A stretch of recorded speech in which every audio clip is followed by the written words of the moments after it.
Hello everybody, my name is Eric D.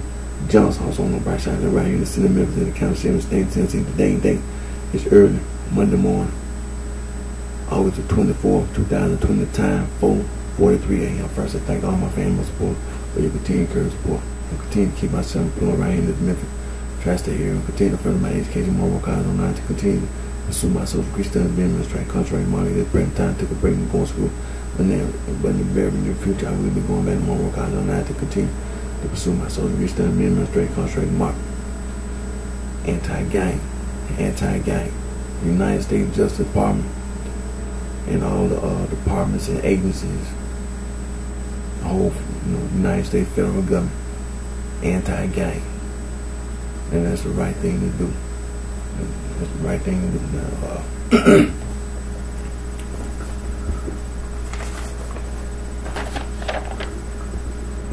Now, now these are just a few of the free logo design websites that you can go to make anti-gang logos.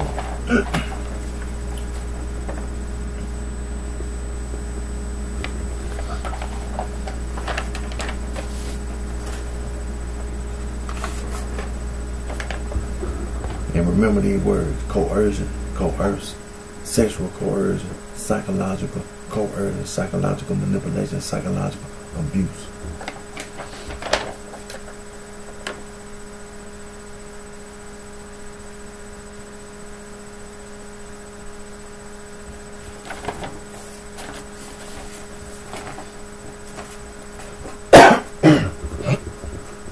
Excuse me. Now, today, well, yesterday I was able to, this weekend, yesterday, Saturday, was late Saturday night, early Sunday morning, I was able to do my video because this weekend, again, I was able to have the weekend off. And today, which is, again, making my video late Sunday night, early Monday morning.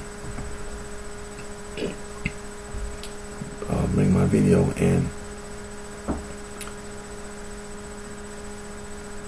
I'm going to continue to protest. I'm going to continue to speak out. I'm going to continue to be an advocate for Mr. Sam Cooke.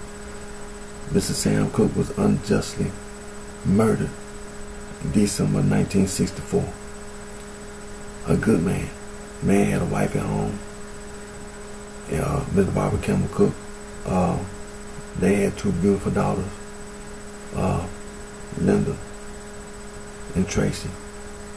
And Mr. Sam Cooke's mother and father at the time of his murder, they were still alive, and all his sisters and brothers, all his nieces and nephews, and as well as all of Mr. Sam Cooke's children, and Mr. Sam Cooke and Ms. Barbara, all the grandchildren. And so this was wrong, and there was a coroner's inquest on Mr. Sam Cooke's body. That is the federal, that is the court. That's the state of California. The coroner is working for the state of California, and the county of Los Angeles, the city of Los Angeles, made an unjust ruling, saying it was justifiable homicide. Not me.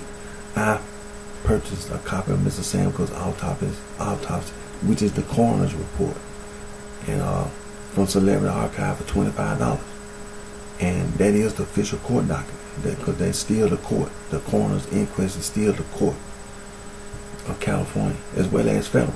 It can still be, state and federal. Excuse me. And so, based on what I've been going over the documents, and it's very obvious that this was it was the wrong thing to do. It was no way that there could be a justifiable homicide. It was first degree murder. Mr. Sam Cooke, the victim of systemic racism in the courtroom. You had individuals working, have a position in the government, as well as on the police department, who misused their position, like the police officer, investigative officer F.L. Thomas, who was on the witness stand testifying that this episode was similar to justifiable homicide, which don't make any sense based on the evidence. In this case, this is a case of first-degree murder, and that's what I've been showing. That what we'll continue to do now. Mr. Sam Cook's widow, Ms. Barbara Campbell Cook, is still alive. I've been trying to go over these documents to continue to help make sure that Ms. Barbara Campbell Cook, as well as Linda and Tracy, they are adults now. They were little girls at the time of their father's murder. And I'm constantly continuing to show that they don't have nothing to worry about. You know, the court, what the court did in 1964, that was 1964, this 2020. You know what I'm saying? And it was wrong. But there is a legal remedy. You know, if somebody in the courtroom try to say something about some time, there's always a legal remedy to address the issue about time. See, first of all, it's not Miss Barbara Campbell Cook's fault that the people in the courtroom didn't do what's right. It's not her fault. It's not Mr. Sam Cook's fault that Bertha Lee Franklin was the manager at the motel and didn't do what's right. It's not Mr. Sam Cook's fault. You know what I'm saying? Let's make this perfectly clear. A lot of the things that happen, it's not Mr. Sam Cook's fault. It's not Mr. Sam Cook's fault that Eliza Bozo intentionally went over there to the bar over there, Martoni, and intentionally sat around in the bar. You know what I'm saying? And then had the nerve to sit around talking about you want to go home. Well, see, like I've been saying, and the reason why I'm saying is to make this perfect. It's not the victim's fault. That's the point of this amendment. It's not the victim's fault. Mr. Sam, it's not Mr. Sam Cook that he was victimized by a bunch of white people. All of this, like, oppressed. All of this, like, it's not his fault. And being murdered. That's not Mr. Sam Cook's fault that Eliza Bolden, when she got over there to the motel, stole his pants. It's not Mr. Sam Cook's fault. And so,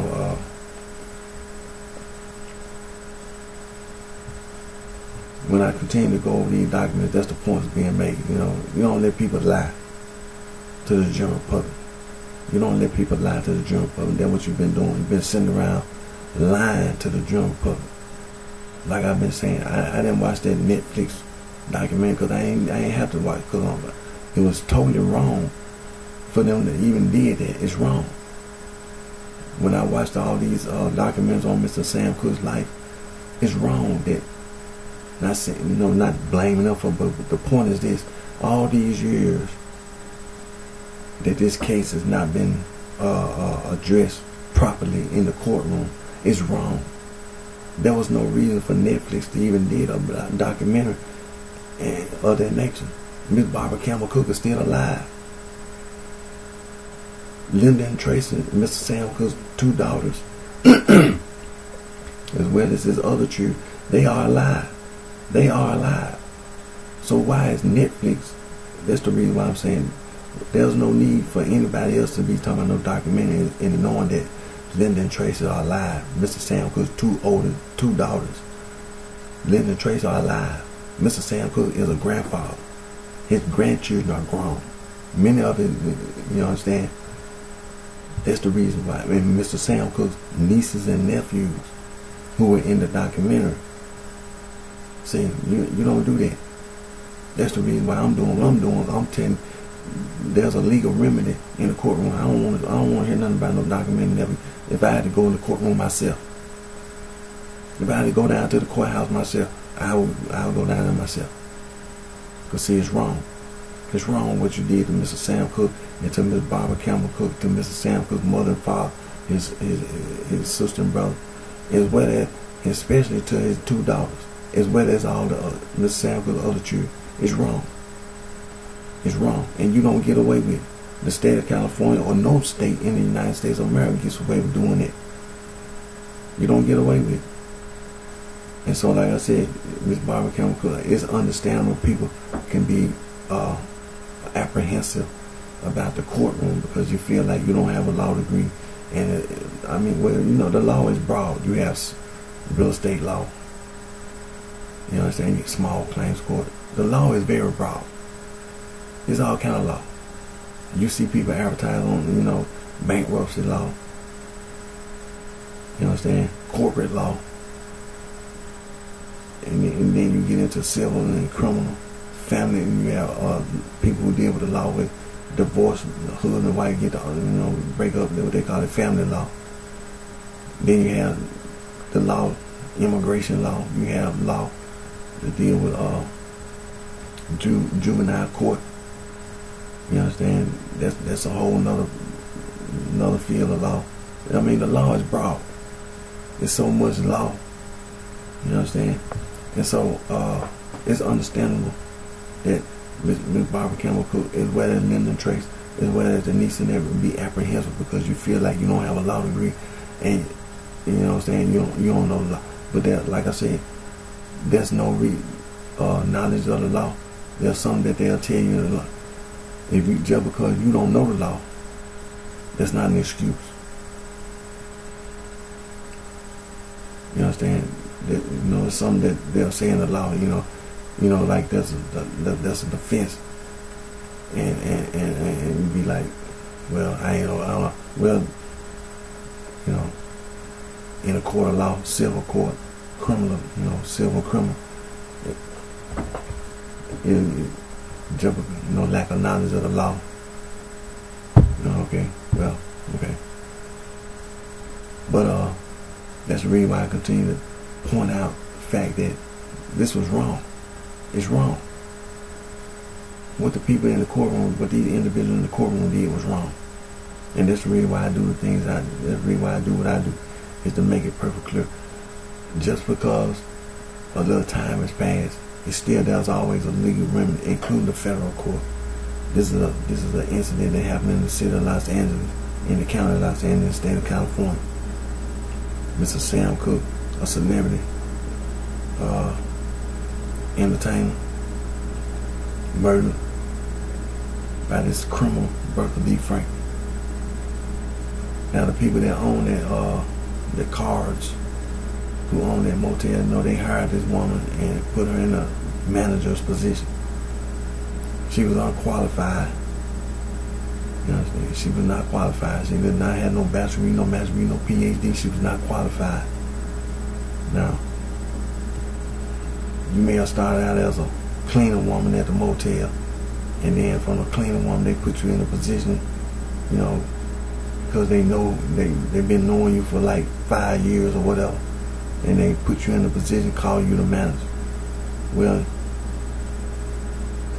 you weren't qualified, and there's some consequences and repercussions. It was wrong what the cards did. That's wrong. That's wrong. It's wrong. Because see, there's always the potential for something like this to happen. There's always the potential for something to happen. And that's what happened. But it's not the victim's fault. You don't blame Mr. Sam Cooke just because he came over to the motel. It's a motel.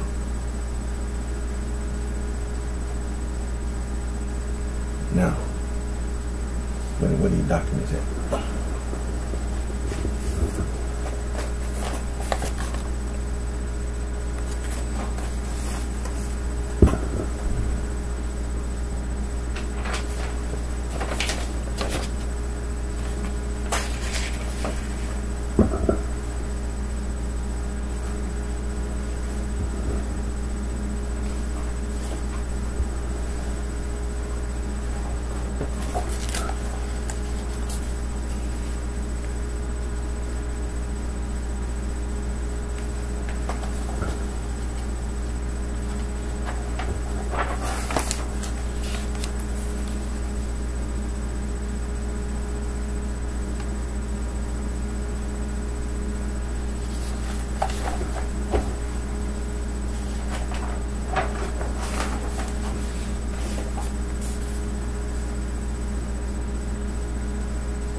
verdict of the coroner's jury, the state of California, the county of Los Angeles, in the matter of the inquisition upon the body of Sam Cooke, deceased. Before the coroner of the county of Los Angeles, we, the jury, summoned to appear before the coroner of Los Angeles County at room 150. Hall of Justice, Los Angeles, California, on the 16th day of December AD 1964 to inquire into the cause of death, Sam Cooke. Having been duly sworn according to law and having made such inquisition hearing the testimony adduced upon our oaths, each and all do say that we find that the deceased was named Sam Cooke, a male married native of Mississippi, aged about 33 years, and that he came to his death on the 11th day of December 1964 at 9137 South Figueroa Avenue, Los Angeles County, California. That this death was caused by gunshot wound with chest perforating the heart and both lungs, with massive hemorrhage inflicted by a gun in the hands of Bertha Franklin at 9137 South Figueroa Avenue, Los Angeles, California, after the deceased had made forcible entry. And from the testimony introduced at this time, we find this death to be justifiable homicide committed by the said Bertha Franklin in protection of life and property.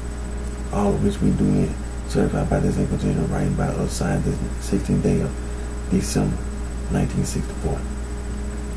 Let's read while I continue to go over these court papers. These court documents are official court documents. And based on the evidence, this is first degree murder. It's first degree murder. This is not Eric just sitting on a YouTube channel just based on the evidence. The evidence, and this is first degree murder. First of all, Bertha Frank was the manager. That's evidence. You're the manager. That's evidence. And Mr. Sam Cooke, from the time he got, from the time he checked in until the time his death, it was wrong what Bertha D. Franklin done. The evidence, the gun that was used, based on the evidence, it was first degree murder. And claiming that it was justifiable homicide, that's what I've been showing. What these people have done, they try to take that door as a method of getting out of forcible entry. And the fact in the court case, in this criminal case, that Mr. Sam Cooke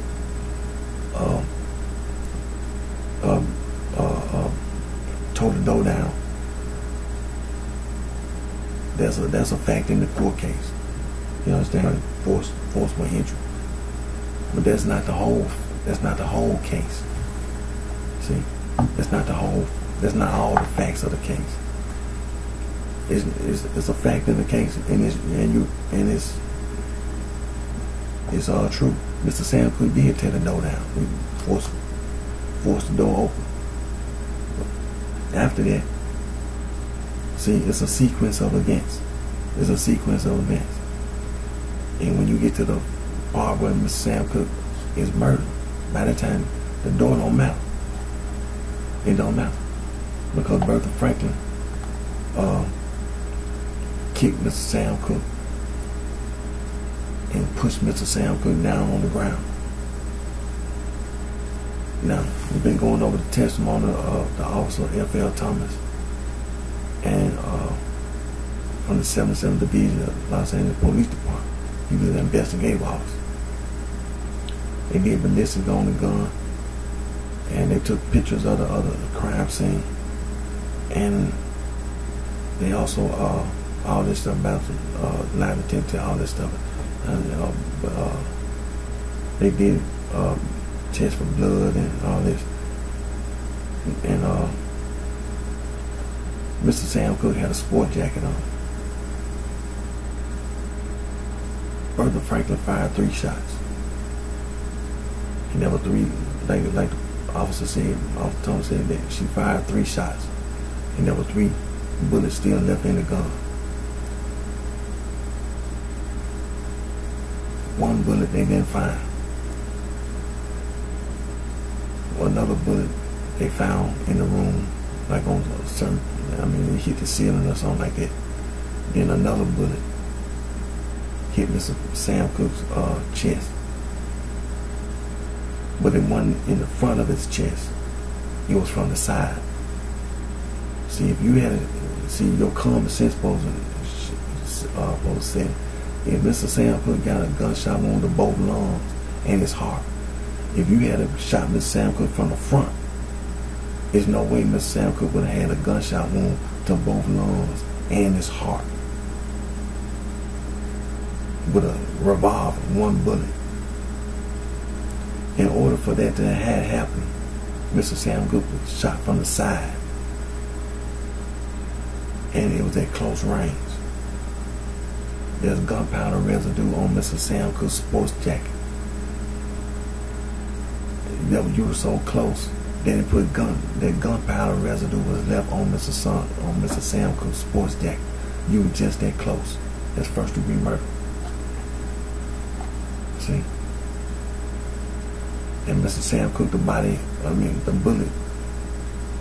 entered Mr. Sam Cooke's body, hit one lung, hit the heart, then hit the other lung, and then exited out the other side. It's first degree murder. And so I'm gonna do my video today, but like I said, this is first degree murder.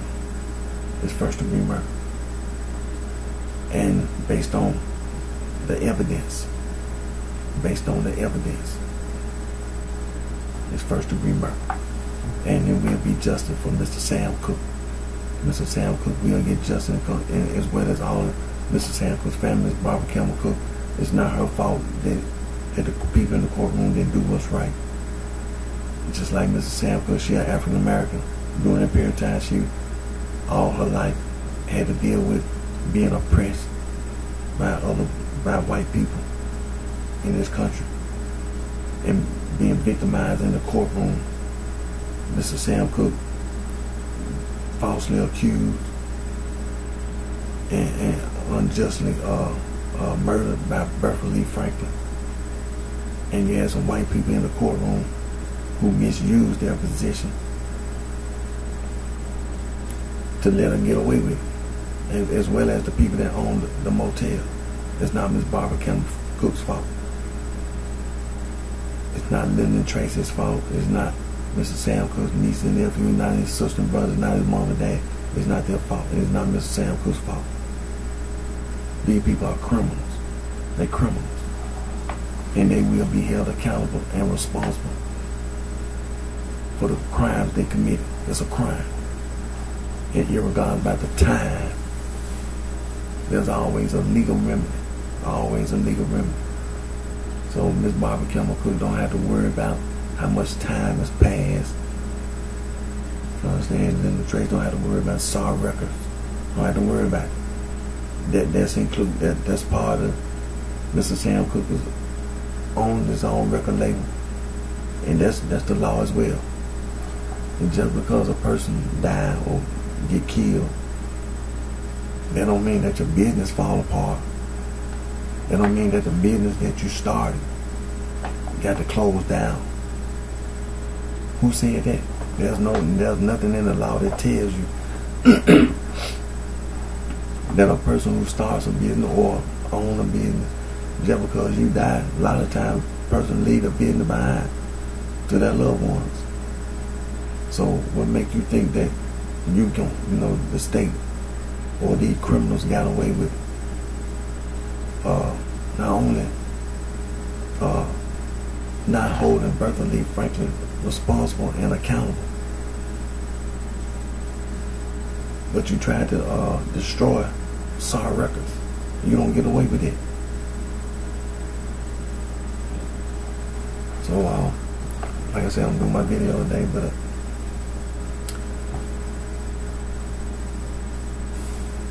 this is a very serious matter. A very serious matter. The death, the murder of Mr. Sam Cooke. This is not no game. This is a crime that was committed against a good man. And Miss Barbara Campbell Cooke, as well as all of Mr. Sam Cooke's family, his sister and brothers, his mother and father, his two beautiful daughters, Mr. Sam Cooke and Miss Barbara Campbell Cooke, their two beautiful daughters, Linda and Tracy, as well as all the children and grandchildren, and nieces and nephews, as well as Mr. Sam Cooke's friend, Mr. Lou Rawls, best friend, and the highway QC. Mr. Sam Cooke born in Mississippi, moved to Chicago, Illinois, went to school and was friends with Mr. Lou Rawls as well as other people in the city of Chicago, and the Soul Stirrers, Mr. J.J. Farley, Mr. S.R. Crane, Mr. R.H. Harris, Mr. Paul Foster, Mr. Johnny Taylor. As you know, Mr. Johnny Taylor was a prodigy of Mr. Sam Cooke. Mr. Sam Cooke took Johnny Taylor under his wing at SAR Records. Understand? And Mr. Mel Carter, another young man at the time, Mr. Sam Cooke, he was also recording for SAR Records. And so there was an unjust murder, and there was an unjust ruling, and I'm going to continue to be an advocate for Mr. Sam Cooke in the court of law. His unjust ruling, and it will be justice in the courtroom for Mr. Sam Cooke, family and friends. Now, I'm going to do my Instagram. Yeah, it's going to be about 5 minutes, and then I'm going to go to Facebook Live.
Hello everybody, my name is Eric Eric D. Johnson, also on BrightShine.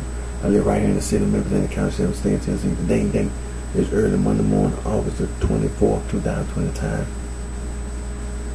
5:13 a.m. First, I thank all my family for support, for your continued courage support. Anti-gang. Anti-gang.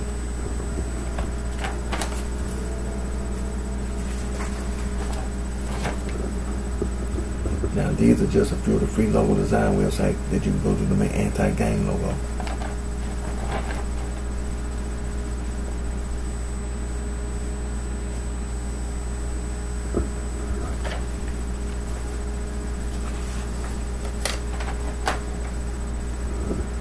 Now, remember these words: coercion, coerce, sexual coercion, psychological coercion, psychological manipulation, psychological abuse.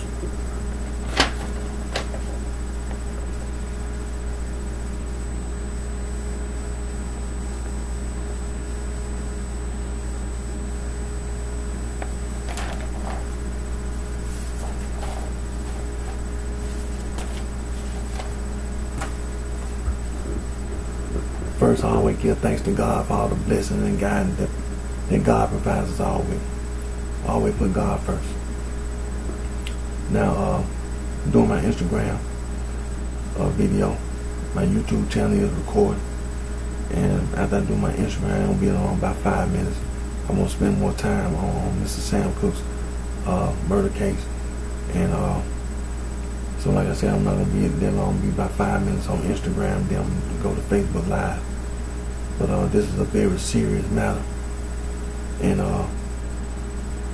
continue to highlight the facts in the court case.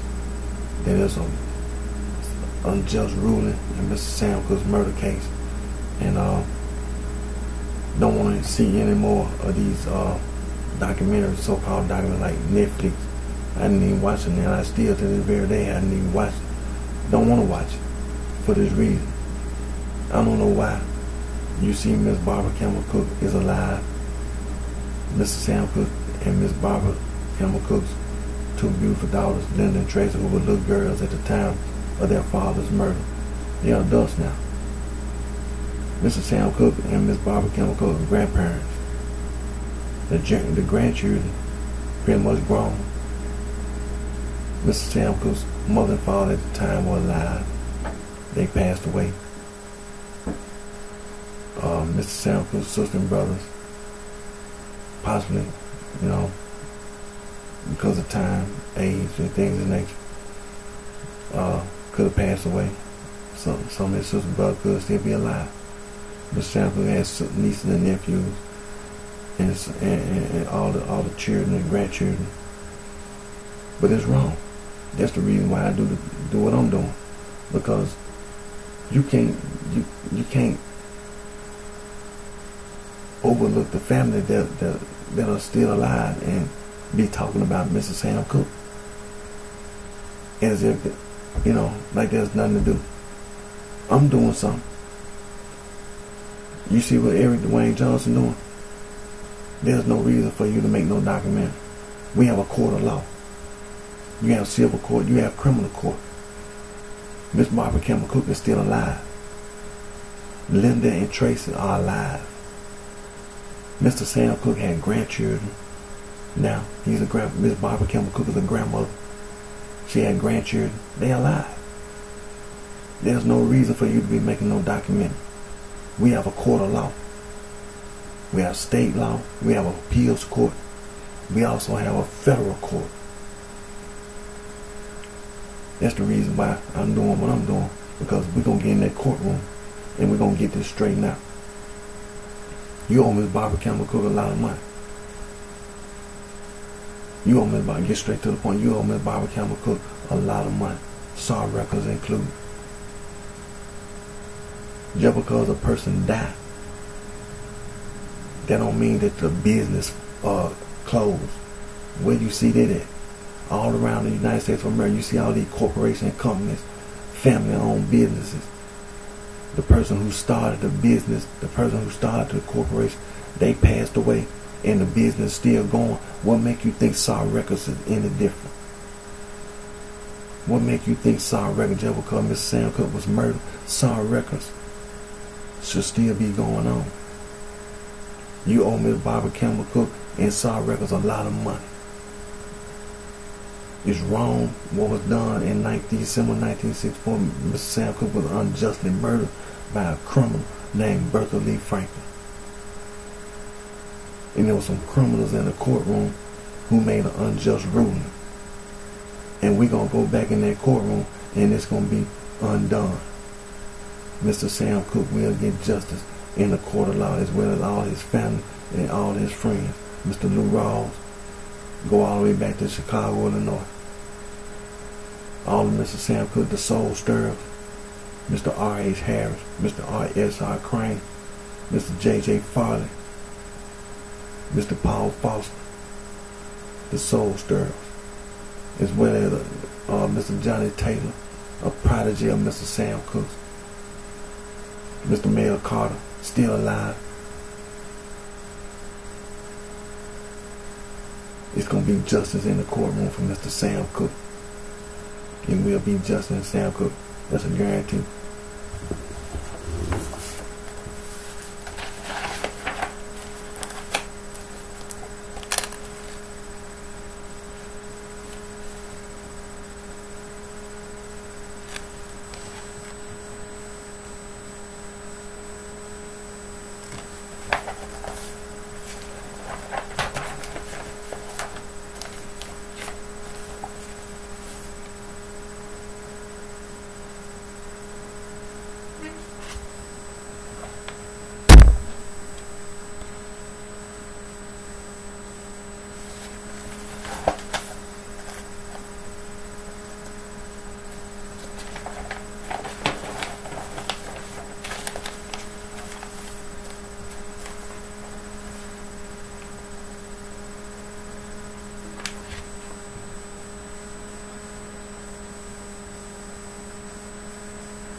Now these are the official court documents for the coroner's inquest.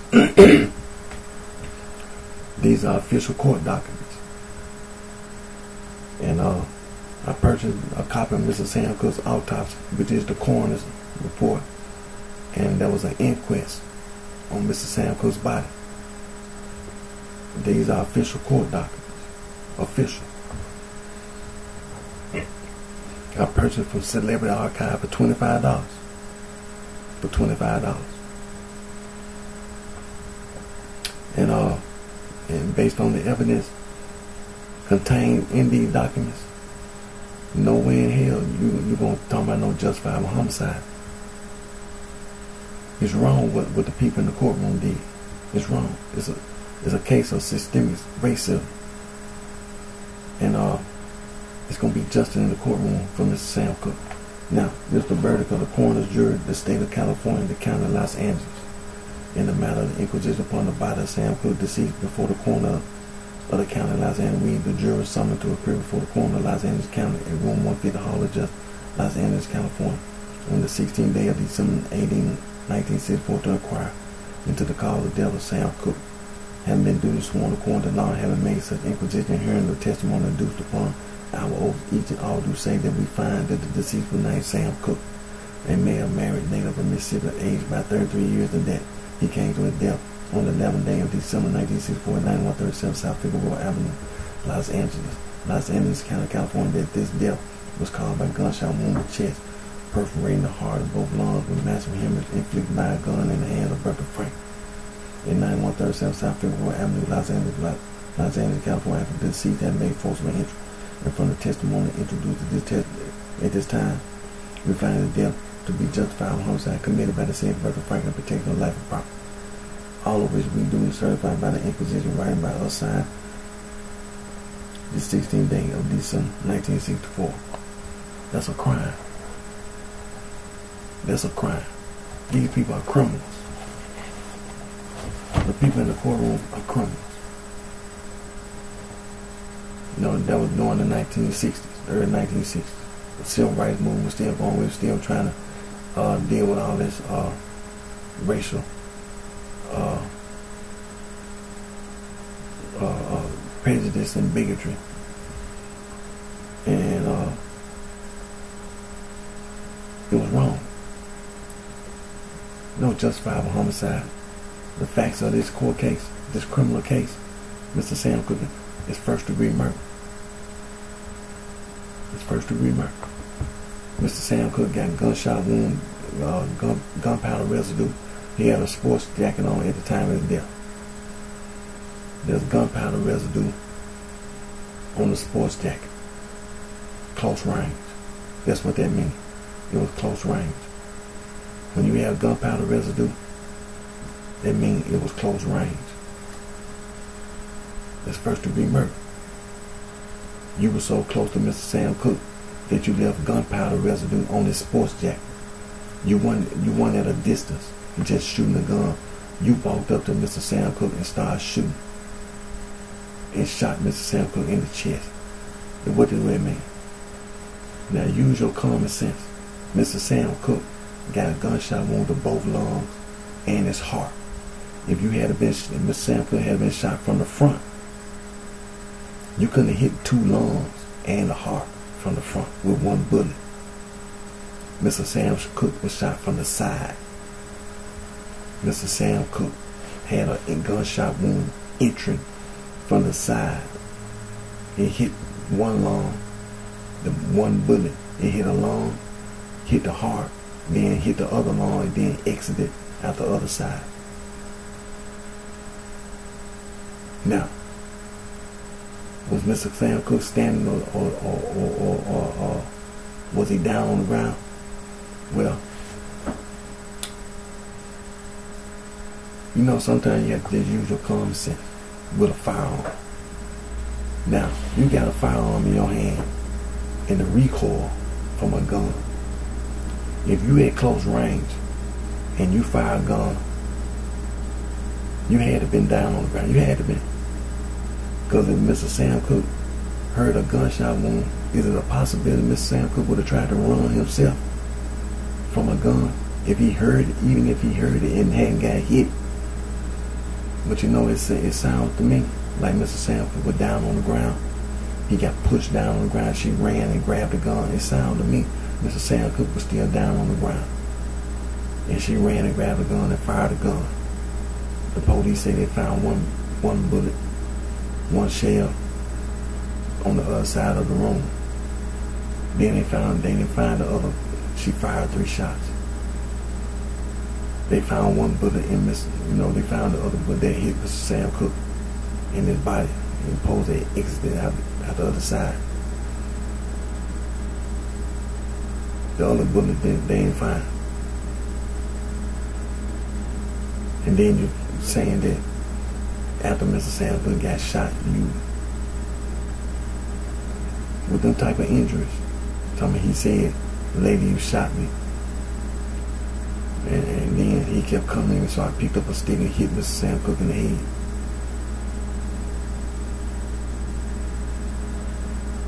Now, the coroner, let me remind you, the coroner is asking questions. How does the general public think that's right? This is the coroner of the state of California, and you sitting up in the courtroom with the district attorney, and you talking about justifiable homicide. And Mr. Sam Cooke got a gunshot wound to both lungs and his heart. You the coroner.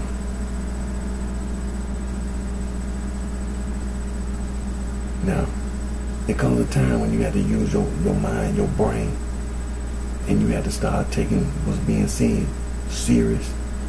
You have to listen, and you have to understand that this is a crime. This is systemic racism.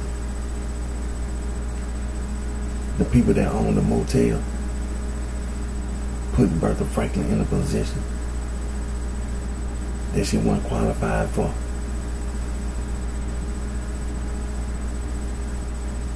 It's wrong with what was done to Mr. Sam Cooke. It's wrong. It's first-degree murder.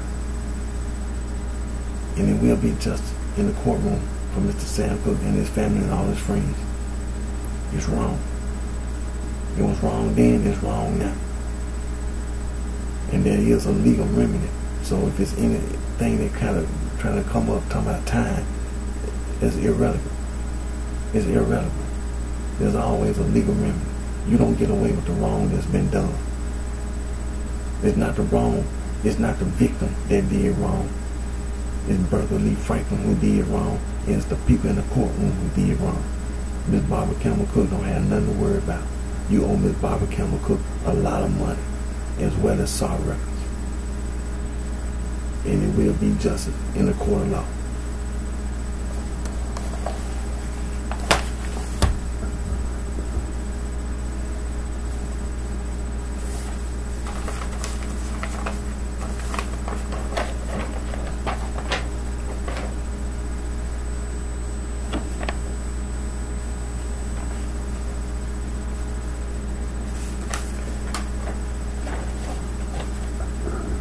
These are just a few of the free logo design websites you can go to make anti-gang logo.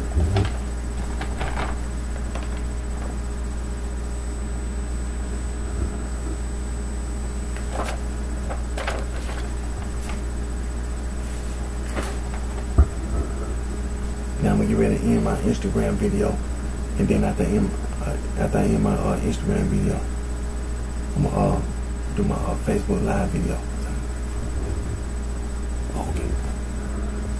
So, like I say, there's gonna be justice in the courtroom for Mr. Sam Cooke. This is serious. So don't make it sound like this some kind of like, no. This is serious. See, this is serious, and I'm taking this serious. That's the reason why I go over these court documents myself, and I'm making sure that no, you don't tell me no anything. You don't tell Eric Dwayne Johnson know anything. No. I know that this is first-degree murder. It's first-degree murder. It's wrong. It's wrong. And it's going to be justice in the court of law for Mr. Sam Cooke and for Ms. Barbara Campbell Cook and for Lyndon Tracy and all Ms. Sam Cooke niece and nephew, all his family. All the grandchildren, It's wrong. It's wrong. And all of Mr. Sam Cooke's friends, the Highway QC, and the Soul Stirrers, I know they had family members as well. And it's going to be justice in the courtroom for Mr. Sam Cooke.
Now I just ended my Instagram video, so now I'm doing my Facebook Live video.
Hello everybody, my name is Eric D. Johnson, also on BrightShine. I'm right here in the city of Memphis, County, Sheriff, State, Tennessee. Today, early Monday morning, August the 24th, 2020, time 5:35 a.m. First thing, thanking all my family, my support, for your continued courage support. Anti-gang. Anti-gang. That's right for the U.S. government to say anti-gang. Now these are just a few of the free logo design ways how you go through and make anti-gang logo.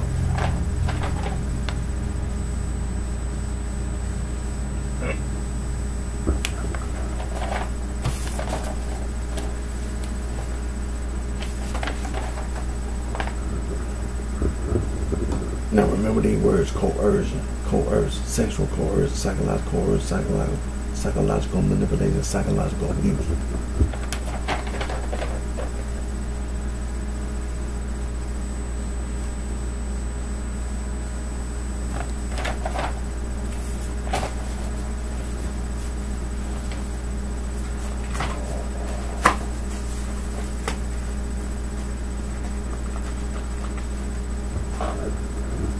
Now, I just ended my Instagram video. My YouTube channel is recording. And gonna continue to protest and speak out. Gonna continue to be an advocate for Mr. Sam Cooke, who was unjustly murdered in December 1964. And the murder was ruled a justifiable homicide by a bunch of criminals in a courtroom. Mr. Sam Cooke was unjustly murdered by a criminal named Bertha Lee Franklin. there was some criminals in the courtroom that ruled that it was justified. During that period of time, the 1960s, this nation was still trying to deal with the past and the present of racism, prejudice, and bigotry being directed toward people of African, being specific Niger Congo descent from these European white Americans. And Mr. Sam Cooke was a victim of systemic racism in the courtroom, and not just in the courtroom, but just in America, period.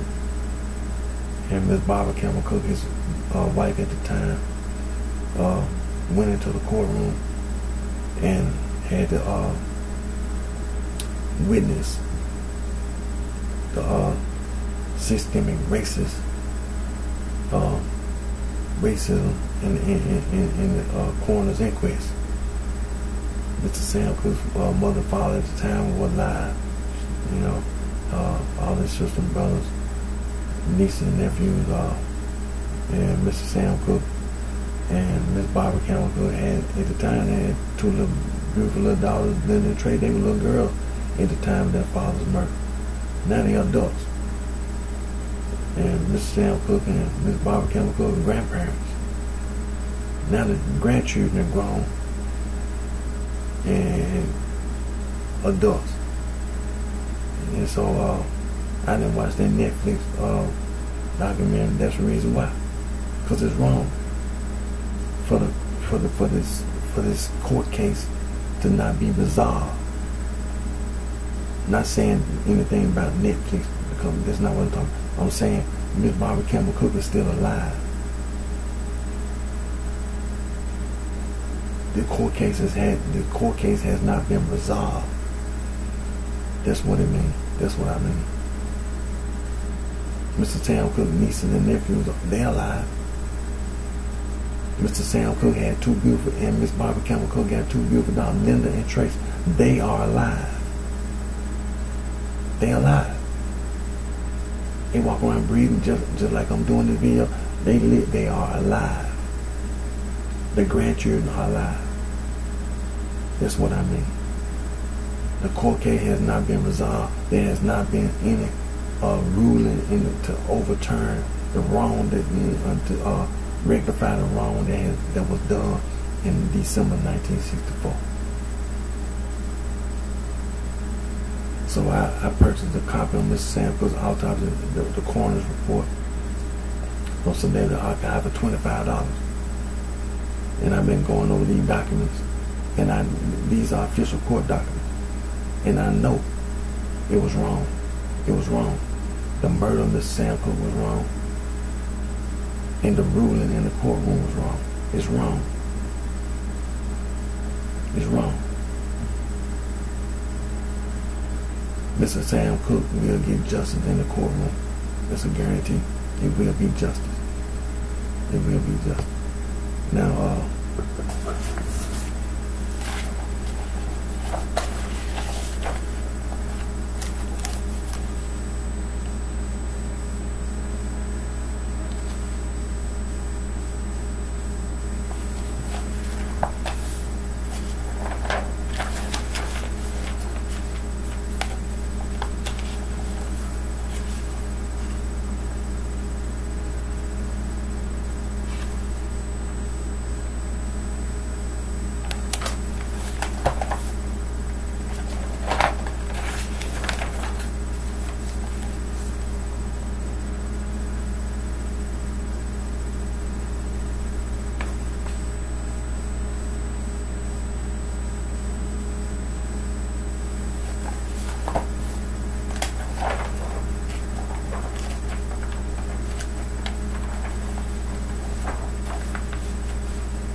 verdict of the coroner's jury of the state of California, county of Los Angeles, in the matter of the inquisition upon the body of Sam Cook, deceased, before the coroner of the county of Los Angeles. We, the jurors, summoned to appear before the coroner of Los Angeles County in room 150 Hall of Justice, Los Angeles, California, on the 16th day of December 18, 1964, to inquire to the cause of the death of Sam Cook.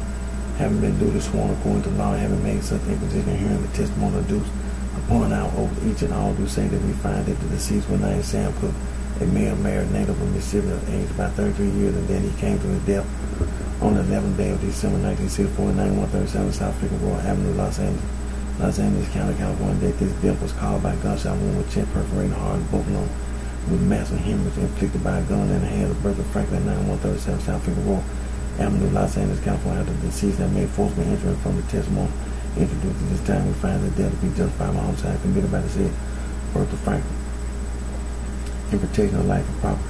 All of which we do to certify by this inquisition and writing by us signed this 16th day of December 1964. It's wrong. It's wrong. Based on the evidence of this court case, it's wrong. From the time Mr. Sam Cook got to the motel until the time of his death, it's wrong.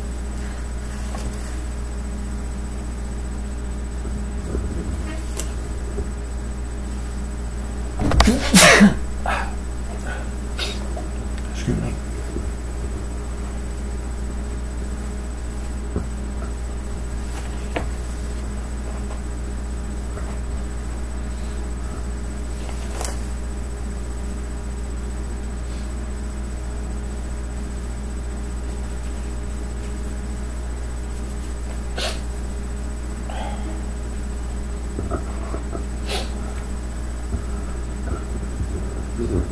And it was wrong.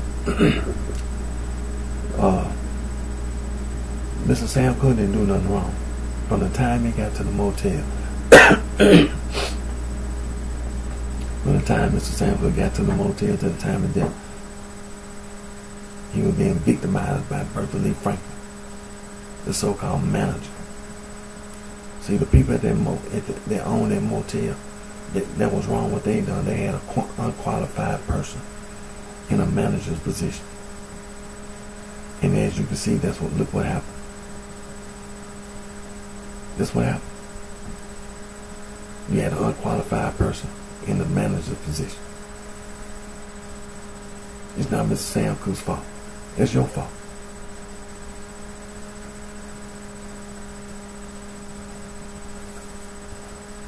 And like I said, time is not an issue. It's not Mr. Sam Cook's fault that you had this stupid woman working over there at that motel and committed the crime that she committed. It's not Mr. Sam Cook's fault that the people in the courtroom committed a crime. That's not his fault. And that's not Ms. Barbara Campbell Cook's fault either. The wrong that's been done is by a bunch of criminals. It's not Ms. Barbara Campbell Cook's fault. It's not Mr. Sam Cook's family's fault. It's not Lyndon Tracy's fault. It's not the grand jury's fault. It's the people in the courtroom who did wrong. So time, if you say anything about some time, it's not the victim's fault. It's always a legal remedy.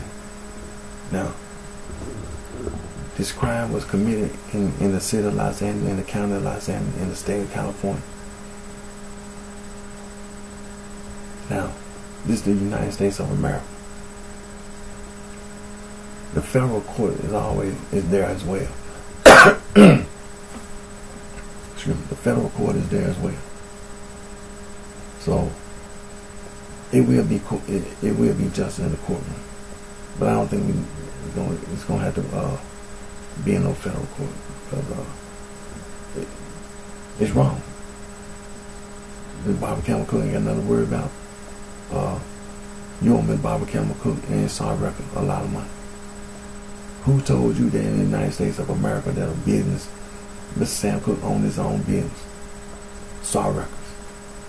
Where in the United States of America do you see other businesses that other people started or own corporations, companies, and they died and the business fall under? the business closed. There's a lot of businesses where the person who started the business or who was a shareholder in the corporation or whatever and have died, and the business and it kept right going right on. It's still running today. So why is Saw Records not running, still operating today? It's because some criminals in the courtroom intentionally committed a crime in the courtroom. It will be justice for Mr. Sam Cooke and Saw Records. You owe Mr. Robert Campbell Cook and Saw Records a lot of money. Get straight to the point.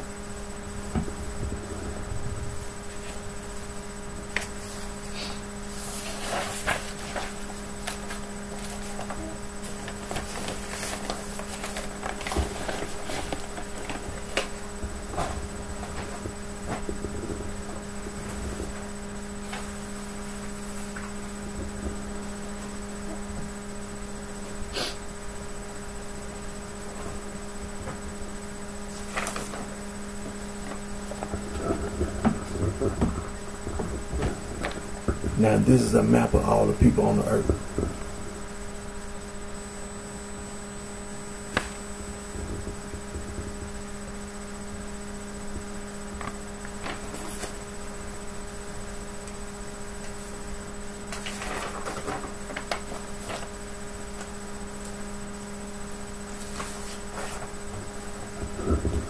Now this is a map. This is an Albanian language map.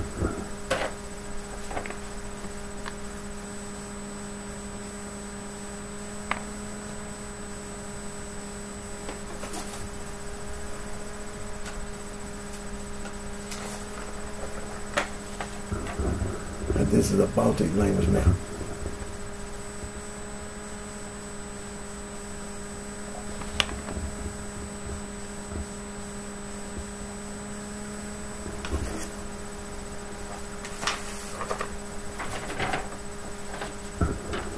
And this is a Greek language map.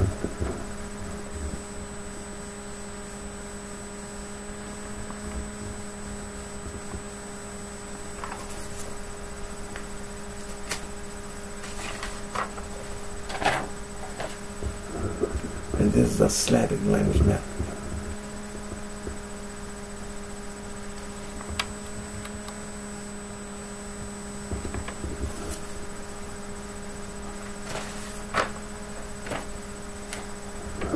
This is an Altaic language map.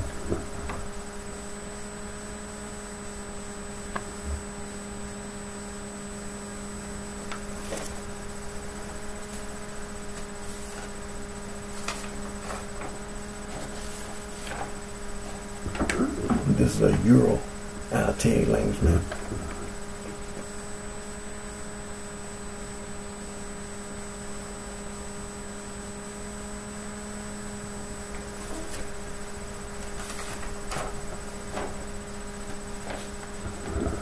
And this is a Romanian language map. The Romanian language is a Latin Romance language. And Romanian, in the Romanian language, known as Wallachia.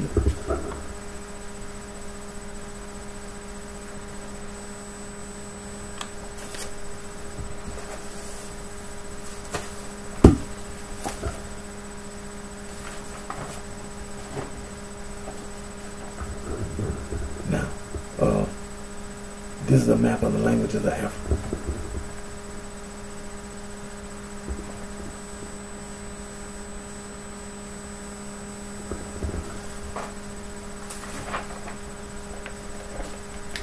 And this is the map of the languages of Africa.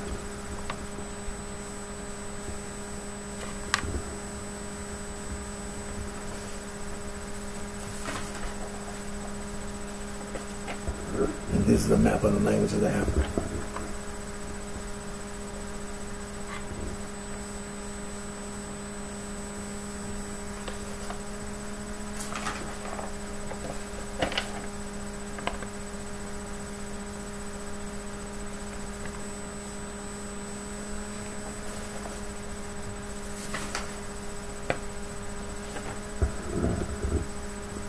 And this is an Afro-Asiatic language distribution map.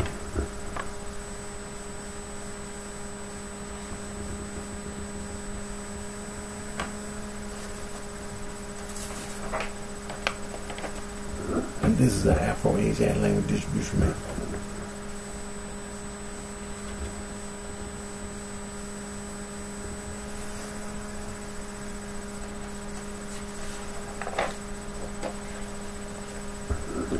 Now, this is a Nilo-Saharan language distribution map.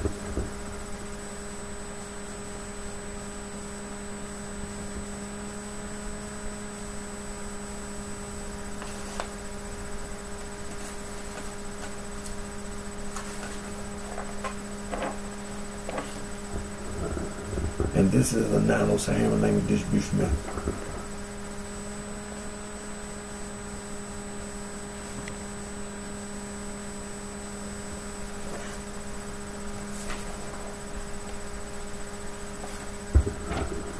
Now this is a Niger-Congo language distribution map.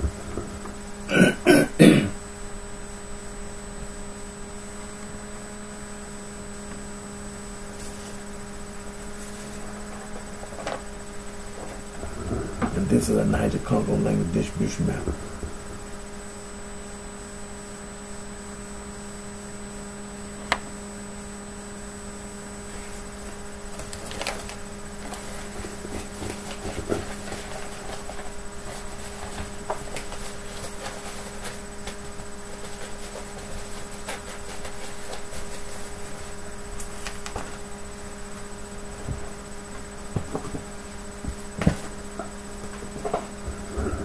Now the title of this book is West African Traditional Religion, written by Dr. Joseph Omosedu Welelo, Dr. P. Adam Paymo.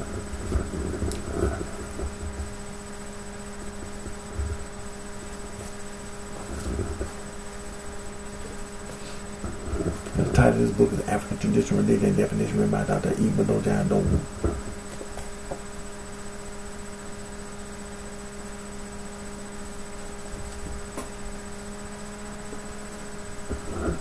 And the title of this book is African Religion and Philosophy, written by Dr. John S. M.B.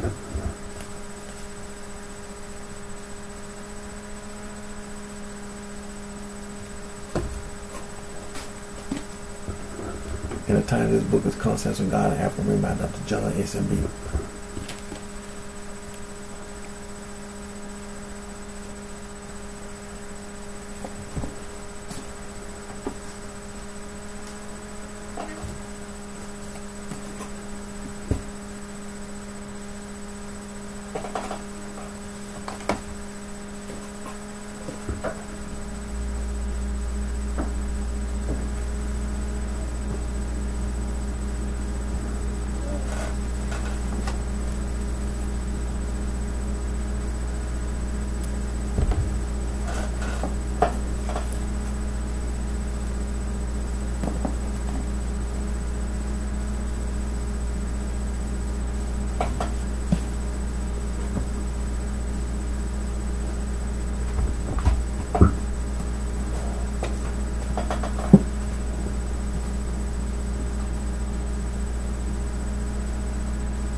Now, Webster's Third New International Dictionary gives you complete and total definition, meaning of the word gang. The act, manner, or means of going.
Now the East Coast bitch, the sorority and the fraternity, they call themselves sister and brother in Latin.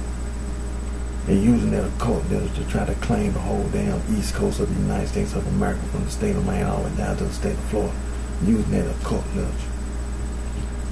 Now then they victimize each other.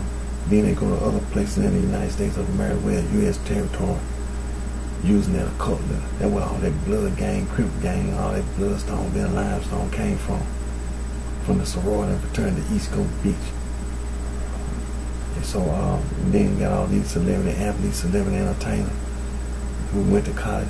They joined the sorority and fraternity, became members of the sorority and fraternity, calling themselves a blood and a Crip, calling themselves a bloodstone, then the limestone. Everybody be over there at the Catholic Church, not that particular church. They be over there at the Protestant Reformation Movement Church, United Thesis Church. They be over there at the American Restoration Movement, Stone Campbell Movement, the Church of Christ. That's where they be at, because they're the cult literature. Ain't none of them right. Ain't none of them right. Let's read why they go there. Because they be lying. Call the FBI.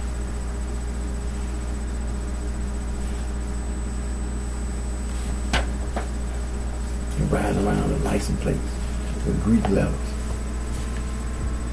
Negatively influence the general public.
English Dictionary to get the complete and total definition meaning of the word gang. Action or mode of going way past a set of things or person.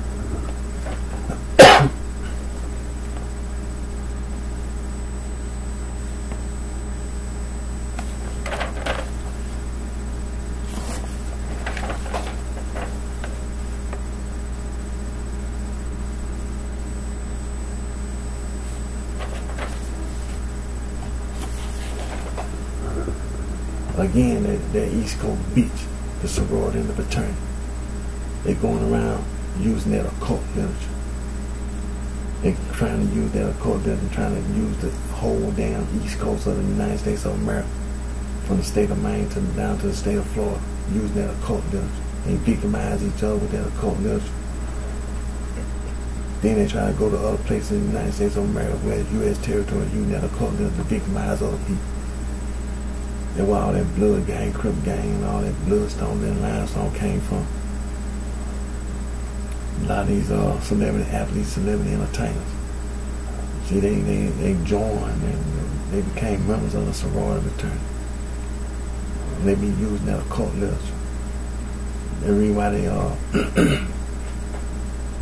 and you know, they be calling themselves a blood and a Crip, a bloodstone, a limestone, all that stuff. And they be going over there to the Catholic Church and all that particular church. That's the reason why. Because they be lying. They be using that occult literature. Then they be going over there to the Protestant Reformation Movement Church and 95 Thesis Church. That's the reason why. Because they be lying. They be using that occult literature. Then they go over there to the American Restoration Movement, Stone Campbell Movement, the Church of Christ. Same reason. They be lying. They be using that occult literature. Call the FBI. Call the FBI.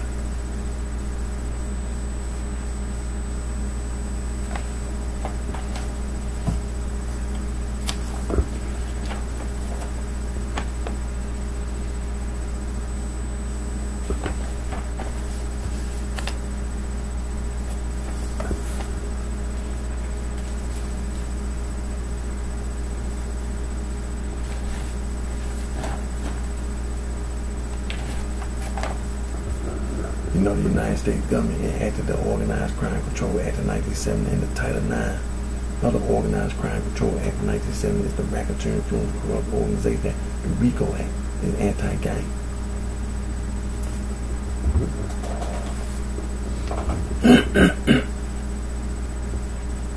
The Comprehensive Drug Abuse Prevention Control Act 1970, the Controlled Substance Act, the Psychotropic Substance Act, the Continuing Criminal Enterprise Statute, Kingpin Statute is all anti-gang.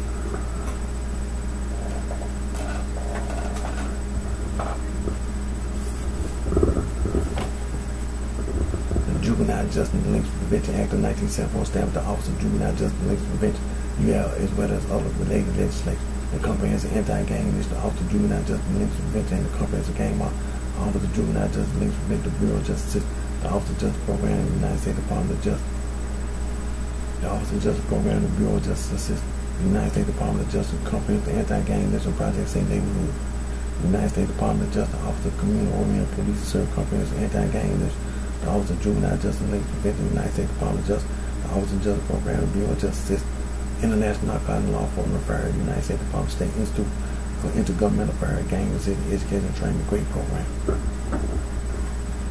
The United States Department of Justice, the Office of Justice Program, the Office of Juvenile Justice Delinquency Prevention, in October 2009, the National Youth Gang Center, which had been funded by the Office of Juvenile Justice Delinquency Prevention since 1995.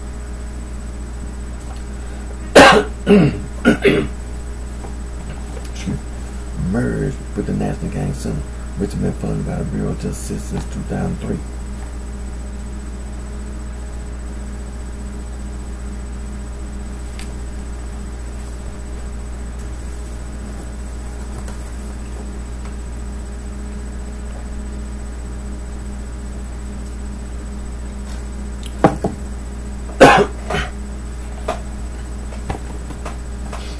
The National Gang Center, compilation of state laws against gang prevention, open research program, Mr. James Howe, the Office of Juvenile Justice Delinquency Prevention. The United States Department of Justice, the Bureau of Justice System, Office of Juvenile Justice Delinquency Prevention, National Gang Center book, and the title of their book. history of street gangs in the United States. You can also go to the quick reference Wikipedia. You'll find the same information to be tied to gangs in the United States.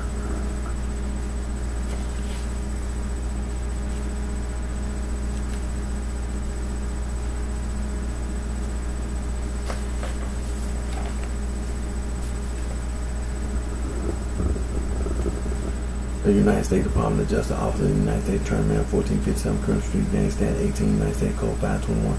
The United States Department of Justice Federal Bureau of Investigation National Gang Intelligence Center. The United States Department of Justice Organized Crime and Gang Section. You have other federal, state, and local agencies. The United States Department of Justice Office of Justice Program National Institute of Justice Anti-Gang Strategy Prevention, Intervention, Assessment, Suppression. The United States Department of Justice Office of Justice Program National Institute of Justice. The United States Department of Health and Human Services Center for Disease Control and Prevention National Center for Injury Prevention and Control, changing course, preventing gang membership, and strive to reduce youth violence everywhere. The United States Department of Justice, the United States Department of Education, the United States Department of Health and Human Services, the United States Department of Housing and Urban Development, the United States Department of Labor, and the White House offer National Drug Control Policy, National Forum, Youth Violence Prevention Forum. You can go to youth.gov and be informed about the National Forum, Youth Violence Prevention Forum, whether the comprehensive anti-gang, there's a comprehensive gang law. The United States Department of Justice, Bureau of Justice, National Crime Prevention Council, keeping kids out of gangs. The United States Department of Justice, hazing is a crime. You can go to lawyers. Excuse me. You can go to lawyers.com and be informed about anti-hazing.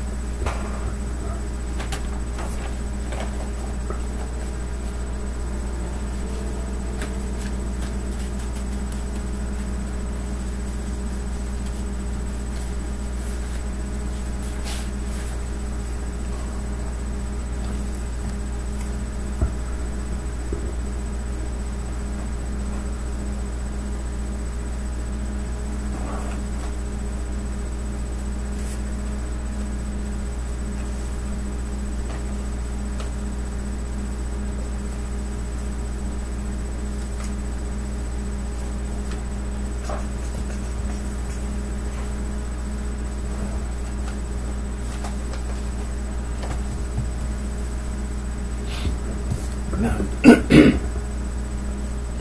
when it comes to street slang, gang plus stir, mob plus stir, you go to Merriam-Webster Third New International Dictionary, Oxford English Dictionary, and gives you complete and total definition and meaning of the word gang plus stir and mob plus stir.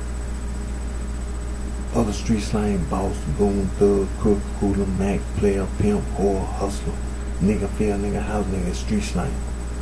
You got street slang for money, for music, hip hop, rock and roll, swing, groove, jazz, blues, funk, doo-wop, bebop, street slang. You got street slang for money, currency, exchange, bucks, rack, stack, band, bread, dough, scratch, loop, move, rhythm, and dead president. Street slang, none official right about no street slang. Excuse me. Now, the sorority and fraternity East Coast bitch, going around using that occult literature. United States Department of Justice, hazing is a crime.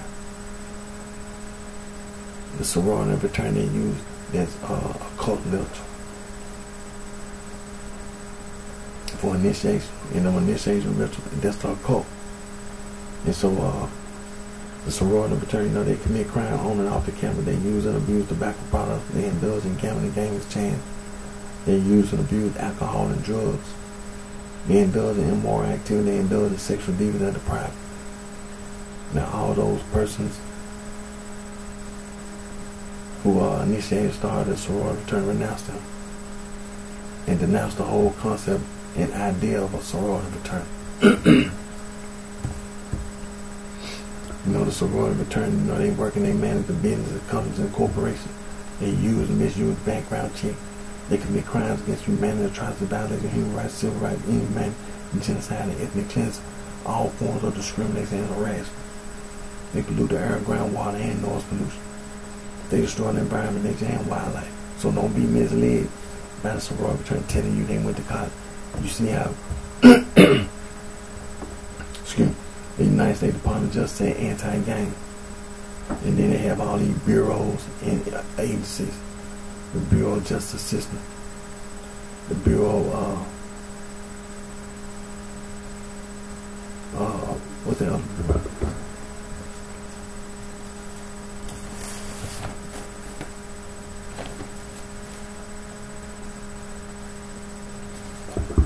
And the Office of Justice program. See, you have all these men and women at the Department of Justice, and then they have all these bureaus and offices. The Office of Juvenile Justice and Links Prevention. All these men and women, they've been to college. And the federal government saying, the whole Justice Department saying anti-gang. The great program. Gang resistant education and training. The Office of Juvenile Justice and Links Prevention. The United States Department of Justice. The Office of Justice Program, the Bureau of Justice Assistance.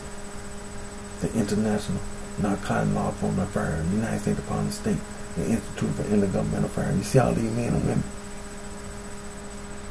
All these men and women have been to college with bachelor's degree, master's degree, PhD.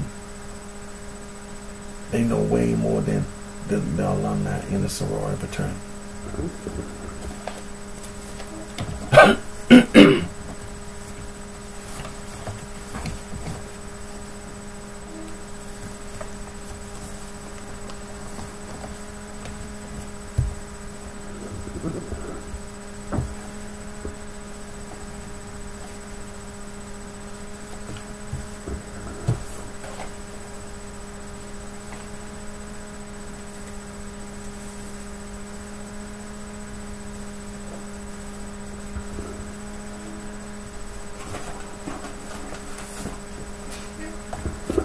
Now the pre-13 colony history. Don't negate the pre-13 colony history. It's very important. Now Harvard University, the oldest institute of higher learning in the United States, founded March 13, 1639, Cambridge, Massachusetts. William College, Williamsburg, Virginia, founded February 8, 1693, second oldest institution of higher learning in the United States of America.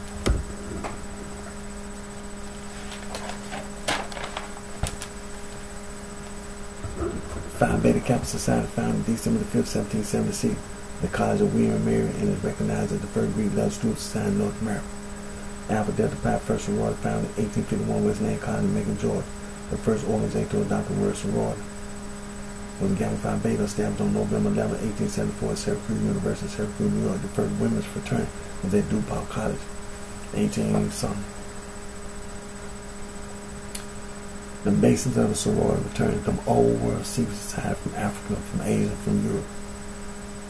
For example, the Eastern Star, the Freemasons, they talk about Euclid, the mathematician, lived in Alexandria, Egypt, 1309, 1425, mentioned the Hardware manuscript, the Regis Point, the Cook manuscript, the Dowling manuscript.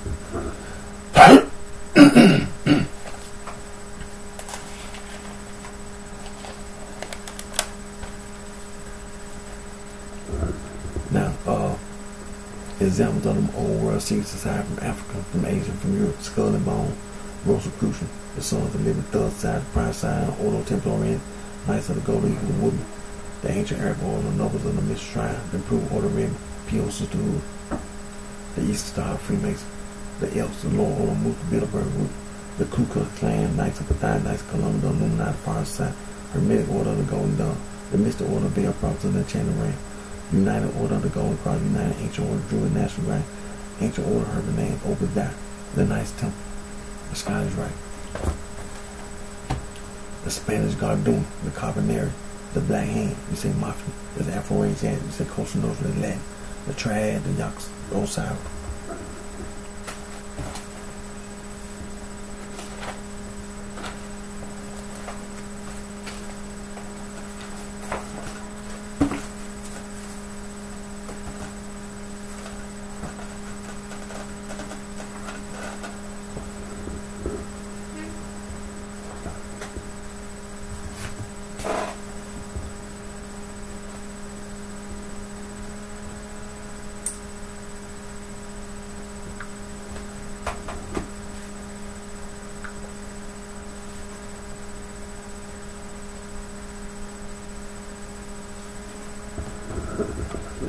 Now, this is a list of place names of Native American origin in the United States. For example, state name: Alabama, Alaska, Arizona, Arkansas, Connecticut, Idaho, Illinois, Iowa, Kansas, Kentucky, Massachusetts, Michigan, Minnesota, Mississippi, Missouri, Nebraska, New Mexico, North and South Dakota, Ohio, Oklahoma, Tennessee, Texas, Utah, Wisconsin, Wyoming.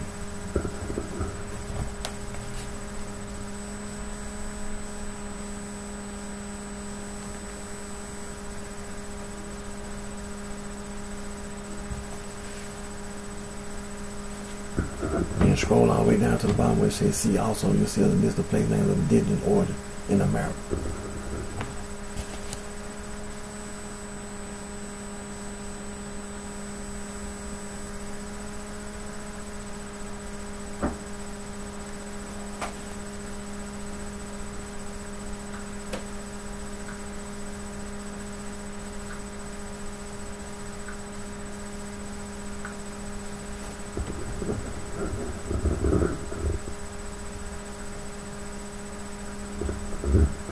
Piracy and the pirates. That's the occult literature. When you say piracy, the pirates, they were using that occult literature.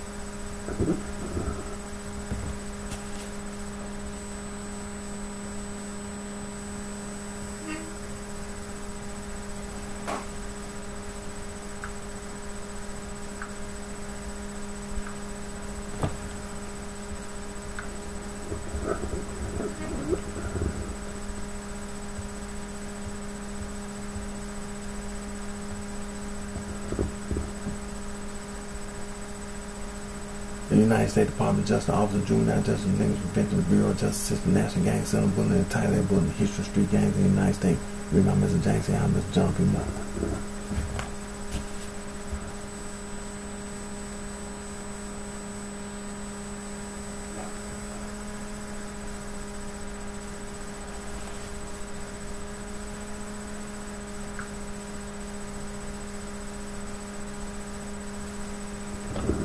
Now you can go to the quick reference, Wikipedia. You'll find the same information to be Thai gangs in the United States.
Now, Amnesty International, Human Rights Watch, Global Rights Frontline, Defending Human Rights, Right Frontier, International for Human Rights. Conservation International, Wildlife Conservation Society, Conservation Fund, Legal Conservation Board, Earth Watch Institute, Conservation Association, Earth Justice, Conservation Volunteers. The Wildlife Conservation Network, the Endangered Wildlife Trust, Biodiversity Nature Conservation Association, Rare Species Conservation Center, Wildlife Research and Conservation Trust, the Rainforest Trust, the International Rainforest Conservation Organization, Rainforest Alliance, Rainforest Action Network. Biodiversity International Earth Day Network, Environmental Defense Fund, Friends of the Earth, Friends of Nature, Greenpeace, the Nature Conservancy, Wildlife Conservation Society, Soil and Water Conservation, Clean Water Action, World Water Council, Marine Conservation Institute, Marine Conservation Alliance, Ocean Preservation Society, Ocean Society, Global Ocean Commission, the International Marine Life Alliance.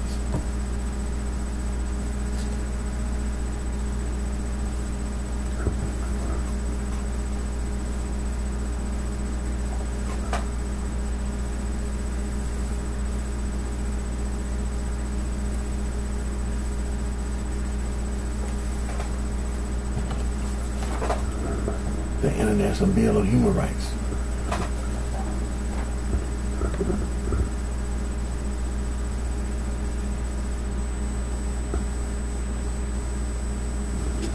That's the reason why we have an International Bill of Human Rights.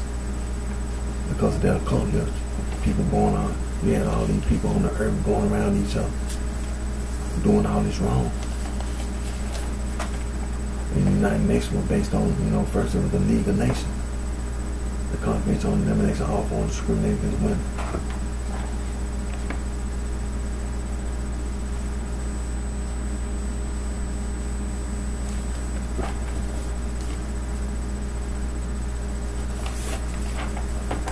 The Declaration of the Rights of the Child.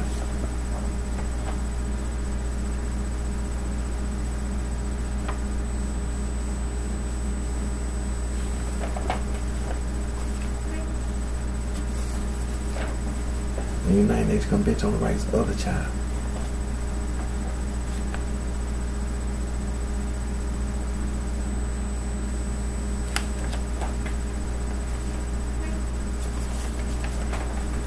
The world's oldest human rights organization, Anti-Slavery International.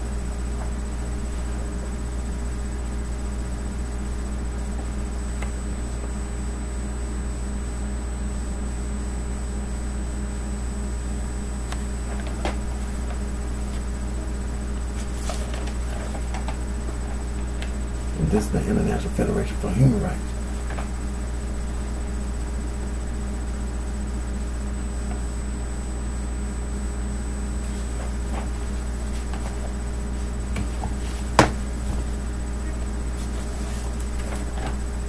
The world's oldest international conservation organization, BirdLife International.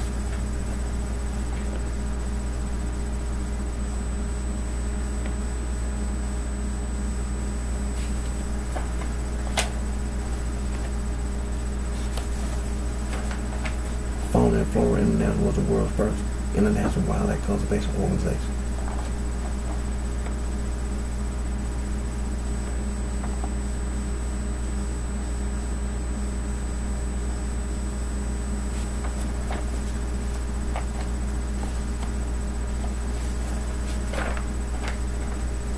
The world's oldest global environmental organization, International Union for Conservation of Nature, also the World Wildlife Fund.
Church and all that particular church, you know they be lying. Ain't no such thing, no Catholic church, no particular church. They be lying. They be using that occult literature.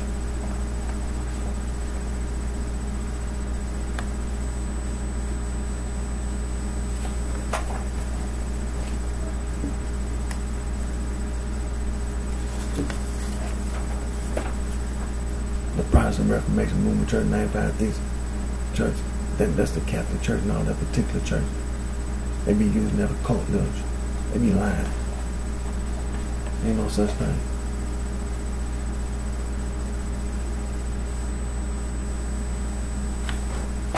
Ain't no such thing. The American Restoration Movement, Stone Campbell Movement, talking about they doing a secret handshake, and then you had all these people in the Catholic Church and all that particular church to hide the Church of Christ. There's no such thing as a Church of Christ. There's no such thing as a Catholic church and all that particular church. No such thing as no 95, no Protestant Reformation Movement, 95 Thesis Church. There's no such thing as no American Restoration Movement, no Stone Campbell Movement, Church of Christ. There's no such thing. They all lying. They be using that occult literature. That's where it came from.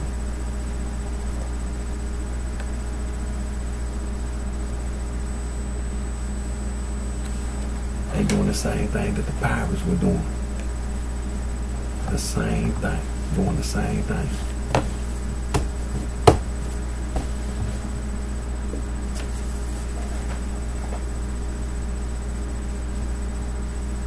Now, Saul from Tarsus, the self-proclaimed Apostle Paul, he was not no apostle. He was lying, a lying, murdering devil. He was an occultist. He wrote all them epistles in the New Testament. The man-made religious organization, they be using those epistles. For example, Romans chapter 16, verse 16, so we want to know what the whole kid of the church with the subject is of Christ salute you.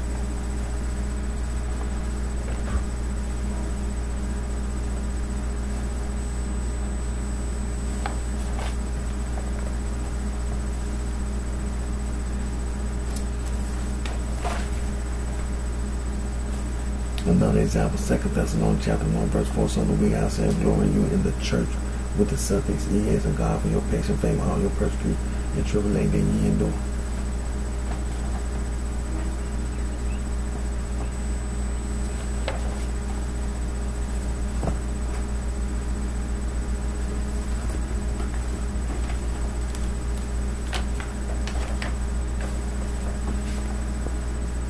Devil worship. Satan is no such thing. You can't take the word devil and say not the Holy Bible. It's a consecrated book. That's religious persecution. It's religious persecution. You can't take the word devil and say not the Holy Bible. It's religious persecution. That's what the United Nations has protected the people on this earth. It's religious persecution.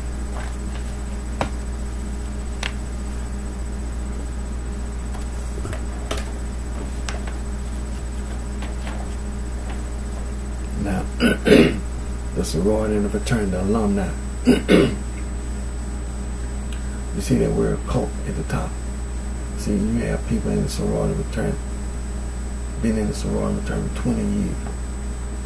Then got all these new people come in. They treat them like they some damn know-it-alls. You don't know every damn thing. You see the Justice Department, the United States Justice Department, you see the United Nations, the sorority fraternity, the alumni, ain't no damn back. Bunch of damn criminals.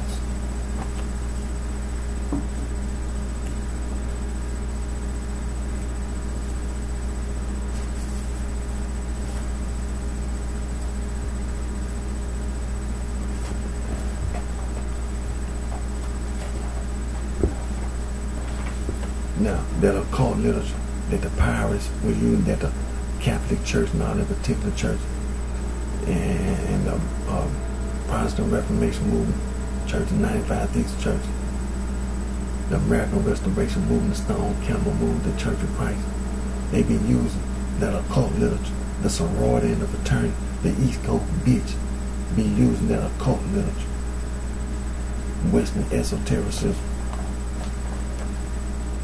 Western esotericism, esotericism, Western mystery tradition, Hermetism, Gnosticism, Neoplatonism, Rosicrucianism, the Freemasonry, Eastern Star, Age of Enlightenment, Spiritualism, Kabbalah.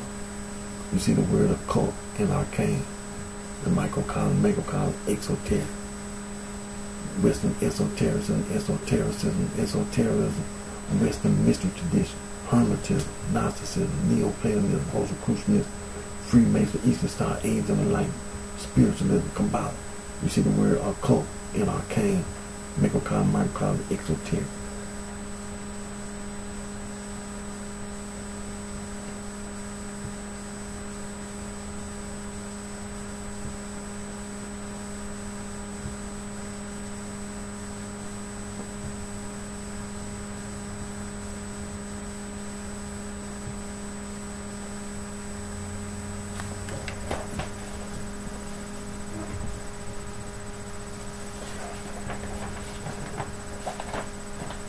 Here go the other occult literature. At the very top, you see occult, you see arcane, you see esoteric, spiritualism, theosophy, anthroposophy, Hermetic order of the Golden Dawn, New Age. Then all this with the occult signs and occult quality. Look at the very top, occult and arcane, esoteric, spiritualism, theosophy, anthroposophy, Hermetic order of the Golden Dawn, New Age. Then some occult signs and occult quality. Call the FBI. Call the FBI. The Federal Bureau of Investigation had their ass arrested.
I forgot to mention yesterday, but continue to study the first century. It's very important. Don't negate the history. The first century history. Of course, our Lord and Savior Jesus Christ, the Son of God, was born in the first century, lived in this first century, crucified in the first century, rose from the dead on the, crucified and resurrected in the first century. The church that our Lord and Savior Jesus Christ, Son of God, was established in the first century while he was alive, not after. It was while our Lord and Savior Jesus Christ, Son of God, was alive. He established the church.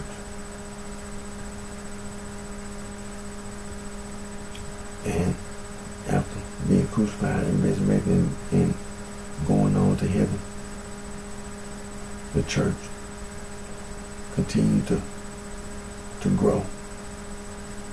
And that's the reason why you read the book of Acts, the church continued to grow. And it was all in the first century. See, that's the reason why all them lies that the Catholic Church and all that particular church be telling, they be lying. They lying. The Protestant Reformation Movement Church, 95 Thesis Church, they be lying. The Miracle Restoration Movement, the Stone Camel Movement, the Church of Christ, lying. No such thing. Now, we're going to continue to study ancient people in the Bible. The Amorites, they were Afro-Asiatic.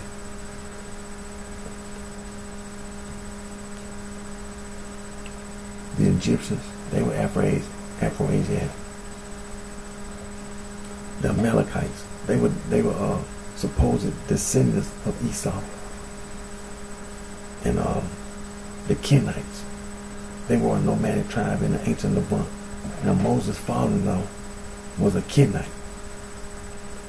The Canaanites, they were ancient people. The Kenizzites, they were ancient people. Jupiter, father of the Israelite leader Caleb, is called a Kenizzite. The Hittites, Indo-European. The Perizzites, ancient people. The Rephaims or the Rephaites, they were also known as Zamzumim or Emim. They were ancient people considered to be giants. Canaanites. Canaan, son of Ham, grandson of Noah. Canaanite, an ethnic catch-all term covering various indigenous populations, both settled and nomadic pastoral groups throughout southern Levant and Canaan. And you also have the Girgasites and the Jebusites,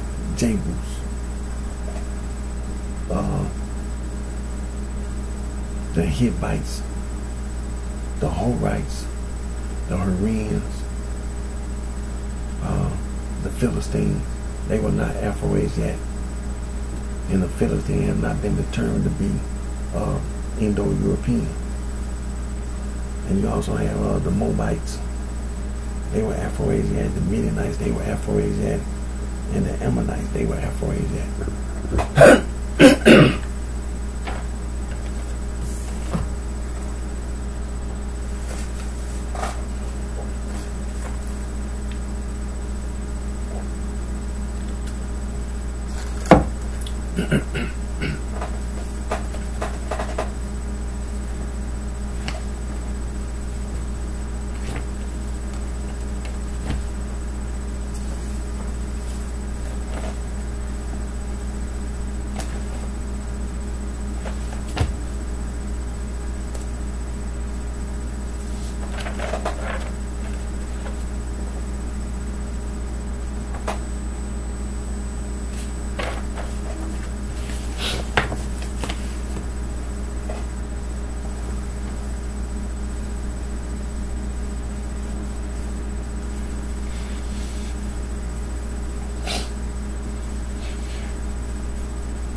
Holy Bible, in the Old Testament, in the 5 books of Moses, God tell you that divination is wrong, sorcery wrong, witchcraft wrong, necromancer wrong, idol worship wrong, sacrificing to Molech, to Beelzebub and Baal and all that is wrong. Fortune telling wrong. Tarot cards wrong. And all that other stuff, omens wrong. God told you it's wrong. And right there in front of you, looking at the sun, moon, and star, to worship the moon, sun, and star, or anything God created is wrong.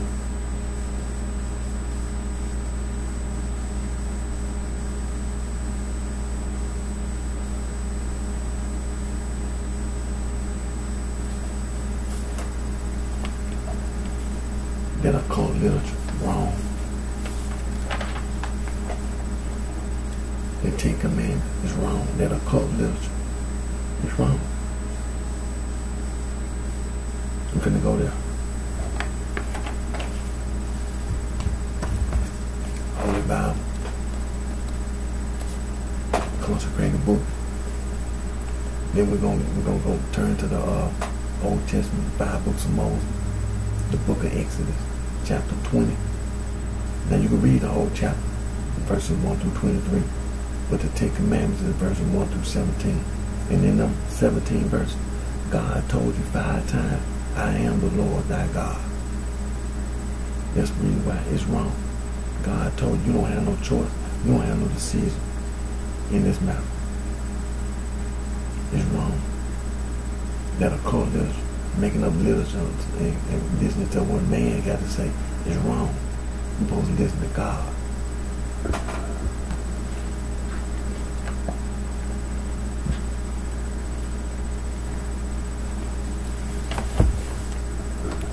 We're in the Holy Bible, the Old Testament, the 5 books of Moses, the book of Exodus, chapter 20, verse 1 through 17, the 10 Commandments, and it reads, and God spake all these words, saying, pay attention now, I am the Lord. On the count of 3, 1, 2, 3, thy God.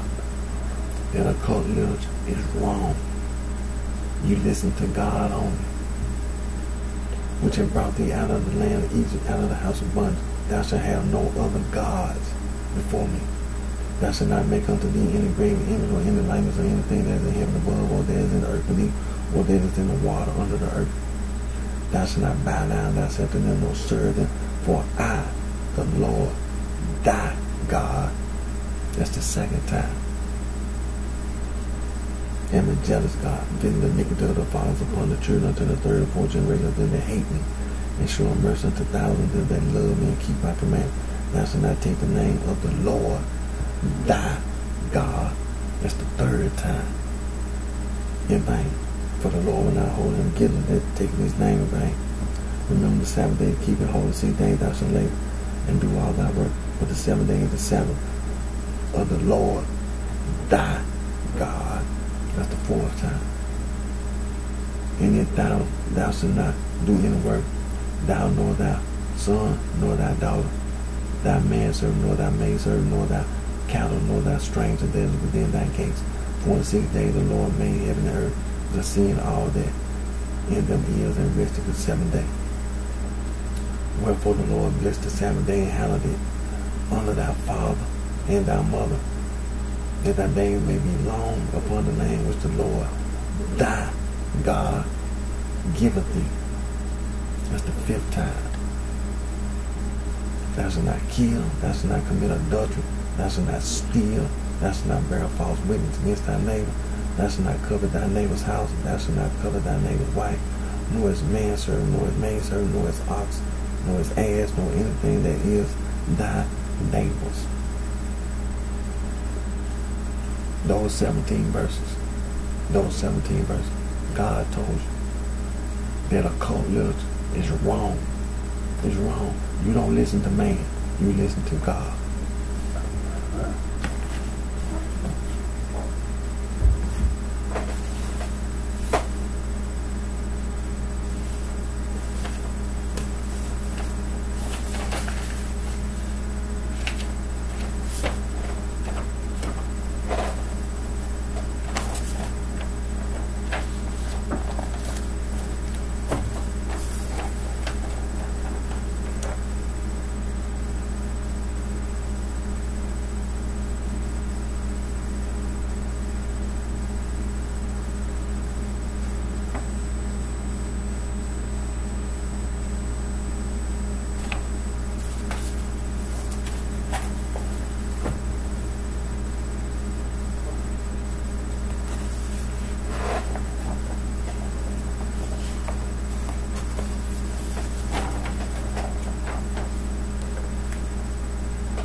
Now, let's go to the New Testament,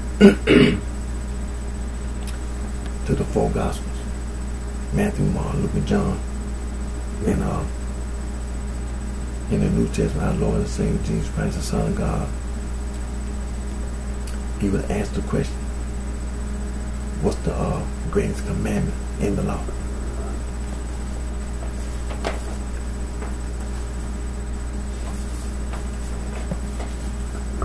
Now, we can find these verses in the book of Matthew, chapter 22, verses 35 through 40. The book of Mark, chapter 12, verses 28 through 31. In the book of Luke, chapter 10, verses 25 through 28. Well, we're going to go to the book of Matthew, chapter 22, verses 35 through 40. And it reads,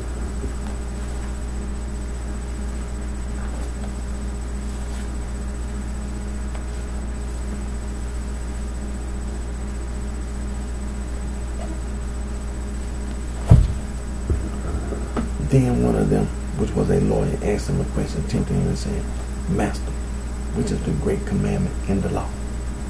And Jesus said to him, pay attention now, pay attention. That occult literature is wrong. Jesus said to him, thou shalt love the Lord. On the count of 3, 1, 2, 3. Thy God. That occult literature is wrong. It's wrong. Is wrong. From the Old Testament to the New Testament, the Father, the Son, the Holy Spirit, Holy Ghost, they all one. They're all the same. It's wrong. That occult literature, wrong. With all thy heart, you got to, thou shalt love the Lord thy God with all thy heart. What they mean? The verses, the scripture in the Old Testament. Believe in that God, because it's the same God, Father, Son, Holy Ghost, Holy Spirit, the same, one and the same. Believe in those verses, those scriptures, and with all thy soul. What that means? You have a soul just like you have a heart, and it's pertaining to our Lord and Savior Jesus Christ, to God. See, when you listen to God, just like Jesus Christ said, take the communion. He said this represents, when you take the communion, you drink the wine, because it represents our Lord and Savior Jesus Christ's blood. You take the bread, it represents his body. Why are you doing that?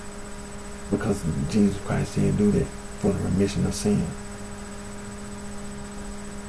in remembrance of me. Your soul, you don't want to be punished eternally. You want to be blessed eternally.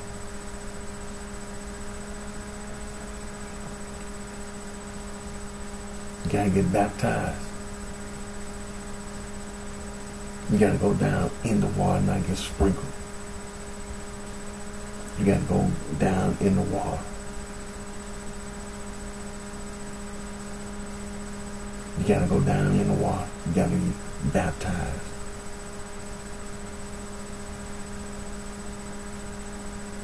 And with all thy mind.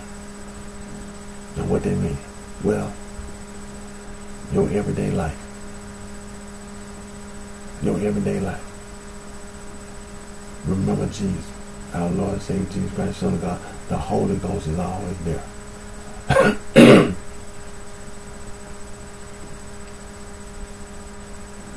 The Holy Ghost.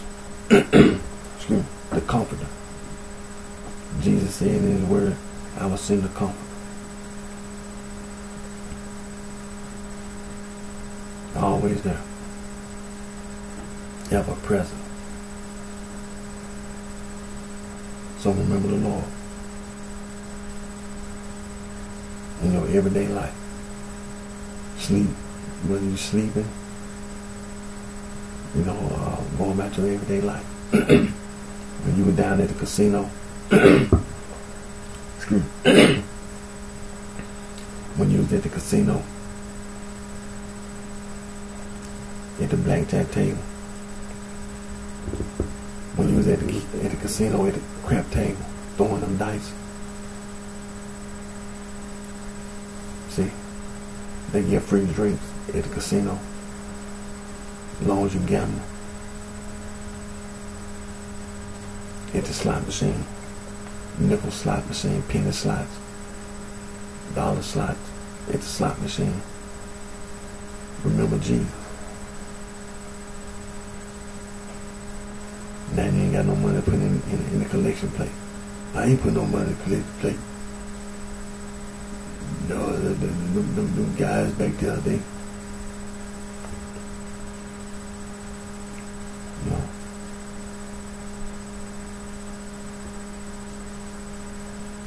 you see, to love the Lord thy God with all thy mind. All thy mind. Somebody call your house.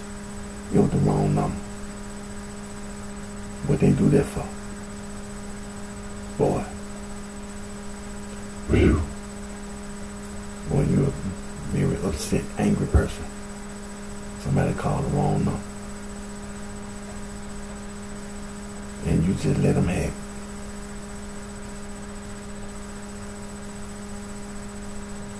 it. You ain't thought nothing about Jesus. The mailman brought the mail to the house. They took too long. Next time you seen the mailman, you walked on out the door. Seen the mail truck come up to the door, you went out there and cussed the mailman out.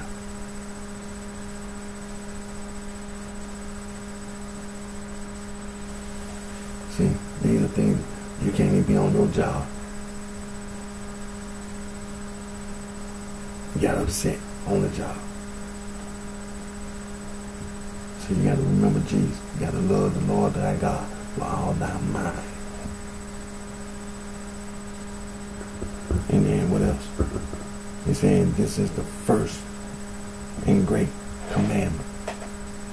And then in the second, it's like unto thee, thou shalt love thy neighbor as thyself. That's very serious.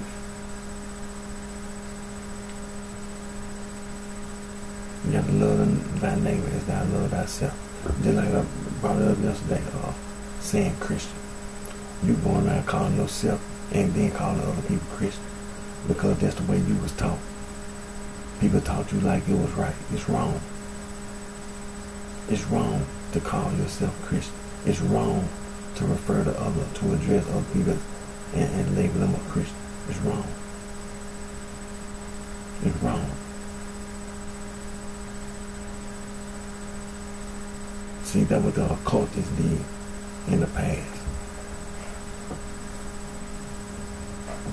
It's wrong. On these two commandments hang all the law and the prophets. It's wrong. That occult literature. Wrong.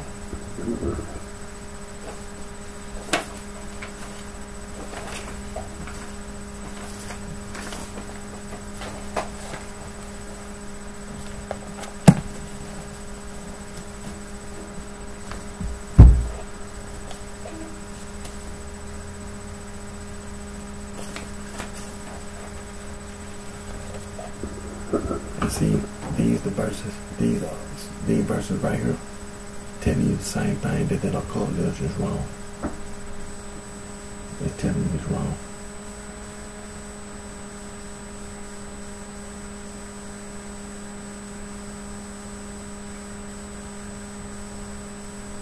It's telling you that occult literature is wrong.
See, this is wrong. Saul from Tarsus, self-proclaimed Apostle Paul. Lying. Talking about Christian over there in Antioch. It's wrong. Behind the apostle's back. It's wrong. It's wrong. You see, Acts chapter 13, verse number 10. John Mark went back to Jerusalem. John Mark went back to Jerusalem and told me.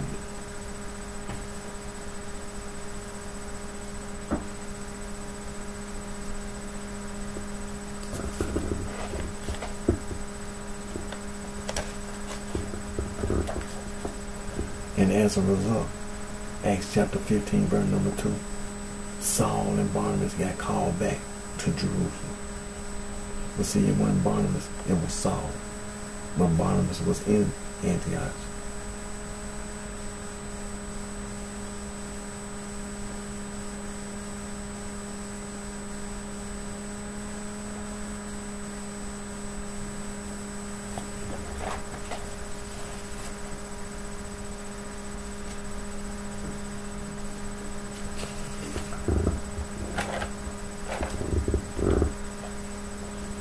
Acts chapter 15, verse 20, that was the end of it. That was the end of Christian. That was the end of it. No such thing. It's wrong.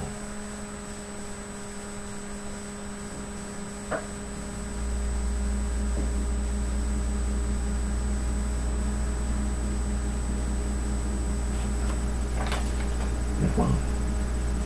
The Catholic Church, wrong. And all their particular church, wrong. The Protestant Reformation Movement Church, 95 Thieves Church, wrong. The American Restoration Movement, Stone Campbell Movement, the Church of Christ, wrong.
Now let me read this verdict. The verdict of the coroner's jury, State of California, County of Los Angeles, in the matter of the inquisition upon the body of Sam Cooke, deceased. Before the coroner of the County of Los Angeles, we, the jury, summoned to appear before the coroner of Los Angeles County in room 150, Hall of Justice, Los Angeles, California, on the 16th day of December 18, 1964, to inquire into the cause of death of Sam Cooke. Having been duly sworn according to law, having made such inquisition, hearing the testimony due upon our oaths, each and all do say that we find that the deceased was named Sam Cooke, a male married, native of Mississippi, aged about 33 years of age. He came to his death on the 11th day of December 1964 at 9137 South Figueroa Avenue, Los Angeles County, California. Victim's death was caused by gunshot wound which had perforated the heart and both lungs with a massive hemorrhage inflicted by a gun in the hands of Bertha Frank at 9137 South Figueroa Avenue, Los Angeles, California. After the deceased had made forcible injury from the testimony introduced at this time, we find that death to be justified homicide committed by the said Bertha Franklin, protection of life and property. All of which we do is certified by the inquisition writing by us signed this 16th day of December 1964. Well, we know who the murderer is. We ain't gotta go looking for nobody. And as you know, this was wrong. They said that Mr. Sam Cooke had a gunshot wound to both lungs and his heart. And that's justifiable homicide based on forcible injury. That's a lie. That's a lie. Now, what I'm going to do right now, I'm going to go back to Officer F.L. Thomas, the investigative officer. Testimony.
This is F.L. Thomas being first duly sworn testifies for the coroner.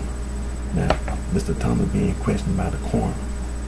Please state your name, F.L. Thomas, and your occupation, police officer for the city of Los Angeles, assigned to the 7th Street detectives. Did you investigate this episode? Yes, sir, I did. And during your investigation, did you determine how many shots were fired in the manager's apartment at the motel in question? according to the bullets in the gun given to me by the uniformed police officer, there were 3 empty cartridges and 3 live rounds. We were only able to find 2 of the projectiles. One was in Mr. Cook, and the other one had struck the ceiling above the bedroom door and fallen to the divine on the west side of the room. And were you present when the body of Mr. Cook was searched by the coroner's department? Part of the time. Yes, sir. And what property, if any, was recovered from Mr. Cook at that time? I recall a wristwatch. I believe it was an Omega brand. There was a money clip and $108 and some change, and I believe there were a couple miscellaneous cars or something. I don't recall anything else at that time. Did you later have a conversation with a witness by the name of Bowie? Yes, sir, I did. And did you have a conversation at the motel?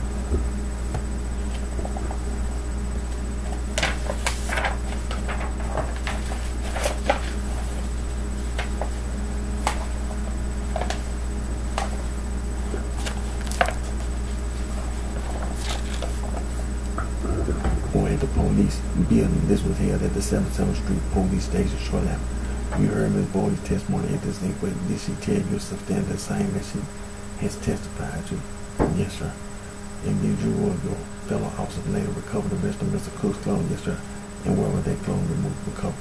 They were pointed out to the previous officer, Mr. Cook, by Ms. Bowie. Not in my presence. It was under a stairway in an apartment house between 9137 South February and 97th Street. And to your knowledge, was there any property clothes? Not to my knowledge, no, sir. Were pictures taken of the manager's motel at 9137 South February? Right. Yes, sir. And do you have some of the pictures with you that depict that area there? Yes, sir, I do.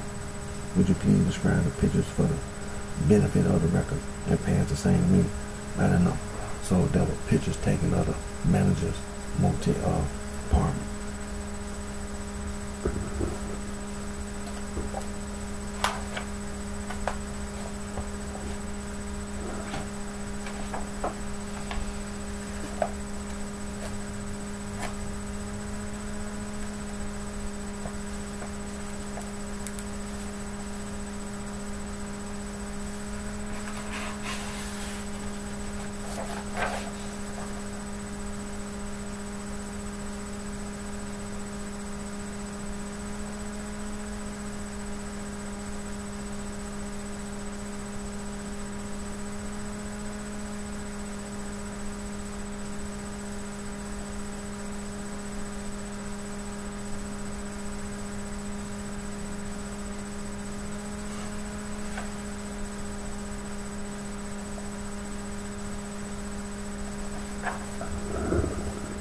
Now let me just say this.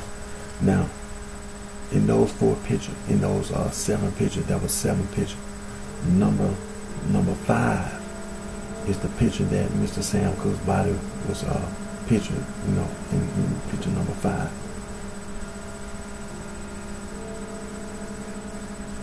It said number 5 showed the door where the entry was made. The picture is taken in a northerly direction, and it also showed the piece of the door molded. It shows a dark spot, which is blood. That is the position where the deceased was found. That was Mr. Sam Cook's body was found. So picture number 5.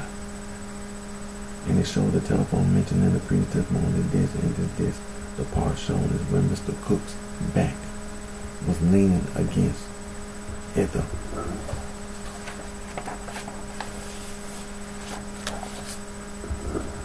time of the police arrival.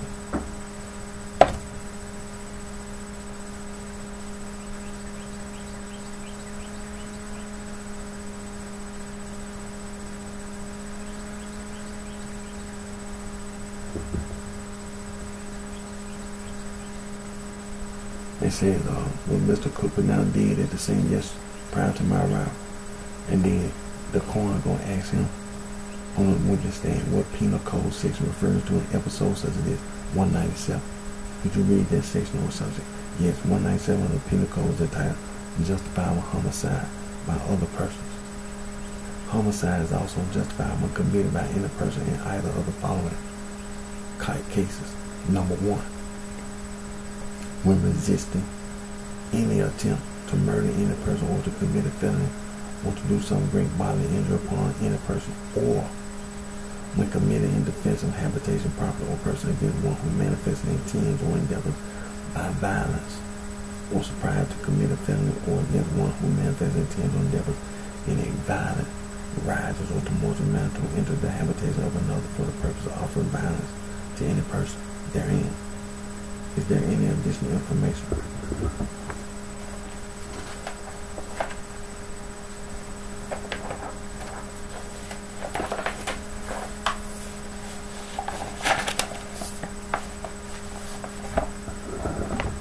That has not been testified to at this request. Yes, we ran some laboratory tests on the clothing of the deceased and also the dress previous. So this is about the clothing. It says, yes, the deceased sports coat. It's the sample sports coat that he was wearing at the time of this occurrence had a hole in the corresponding area, would be the left chest area, and surrounding this hole was 1.1/8" diameter powder burn, and this indicates the muzzle distance was probably about 1.5" about the time the gun was discharged. He was close range. He was right up. She was right there. That's first degree murder. That's first degree murder. First degree murder. The other clothing, pants, shirt, socks, and underclothing were checked for traces of blood and they were not found. When the ambulance examined the dress, they found that they had spots which appeared to be blood. There was a Benadine test run on the spot. This test merely indicated that the substance could be blood. The blood was not tight at this time, as the process takes long. And then we took the gun and questioned the ballistics, and there were 2 test shots fired. These were compared with the bullet removed from the body of Mr. Cook, and the test bullets had the same characteristics. So that we know. They removed the bullet from Mr. Sam Cook's body. And then they examined the stick.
Read also F.L. Thomas' testimony again about the sports coat.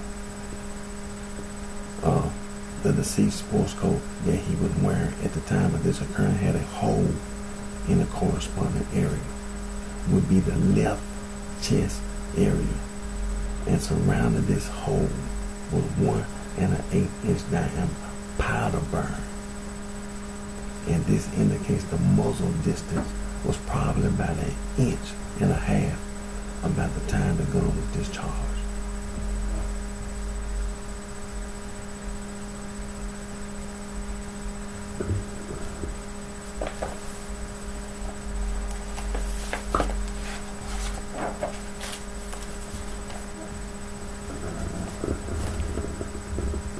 Now, as you can see, it was wrong. I've been trying to read the different testimonies. We only have to pay attention to no liable. That's nonsense. But the things that being testified to in this coroner's inquest is first degree murder. Bertha Lee Franklin is a criminal and should have been prosecuted and sentenced to prison. for first degree murder. Now, when you say capital murder, you know there had to be, you know, you know what I'm talking about. You did all this other stuff, not just kill somebody. For it to be capital murder, it's first degree murder based on premeditation. You'll premeditate. When you ran, when you kicked Mr. Sam Cooke and you pushed Mr. Sam Cooke down, you ran.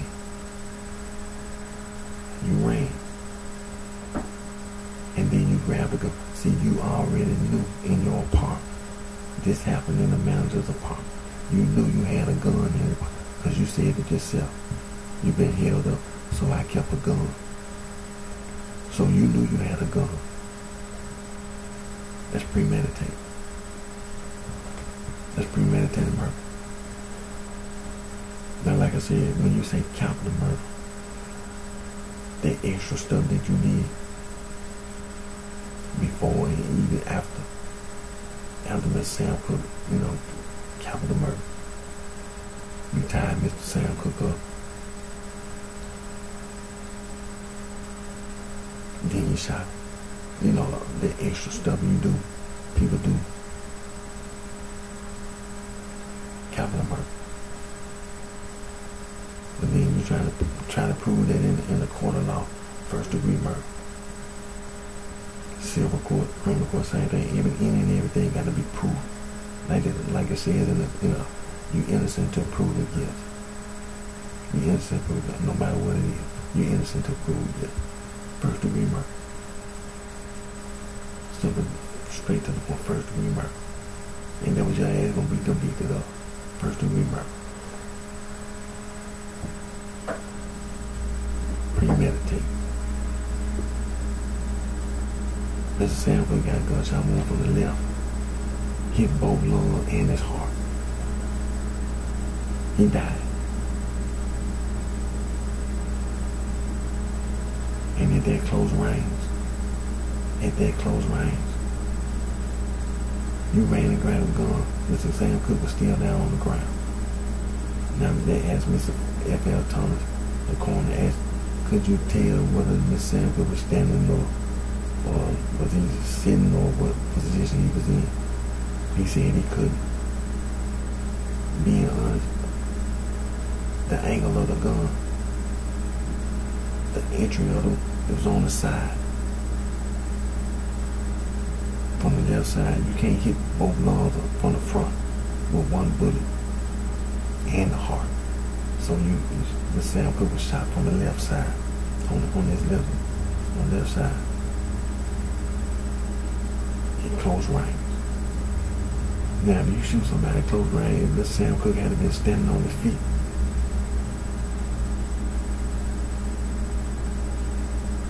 You know what that tells me? When we start talking about if, you know what that tells me? And based on the pictures that they took, Mr. Sam Cooke was leaning, and you know what that tells me? That Mr. Cooke was still down. No, that's me. When they took a picture of Mr. Sam Cooke, and his back was leaning up again, and he had a gunshot wound to the left. He wasn't standing up.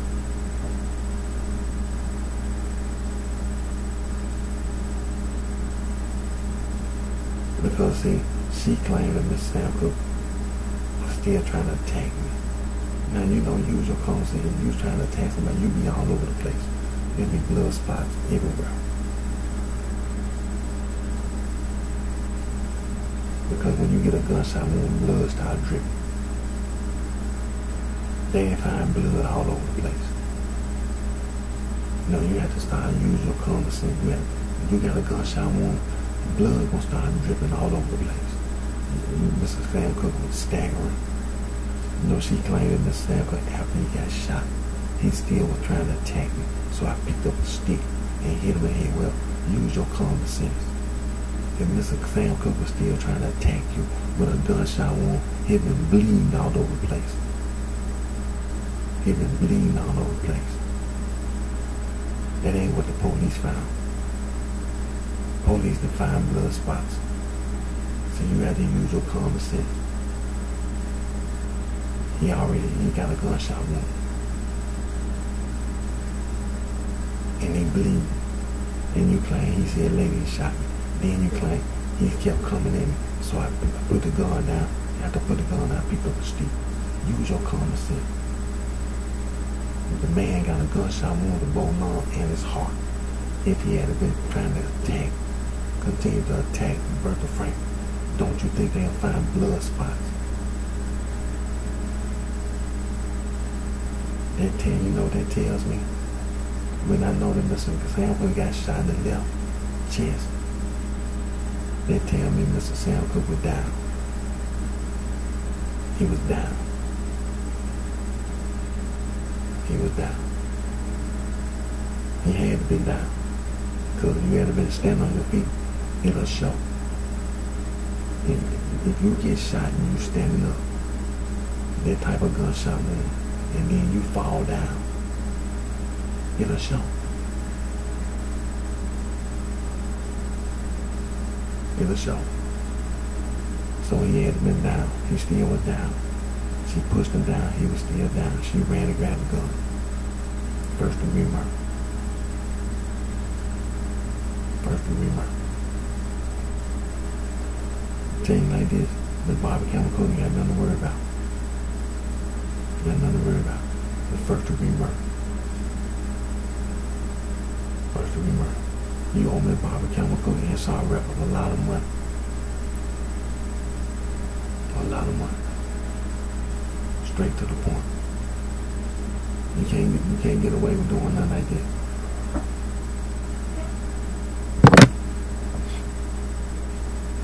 Now I'm gonna get ready to end today's video, but I'm gonna continue to protest, speak out, and be an advocate for Mr. Sam Cook.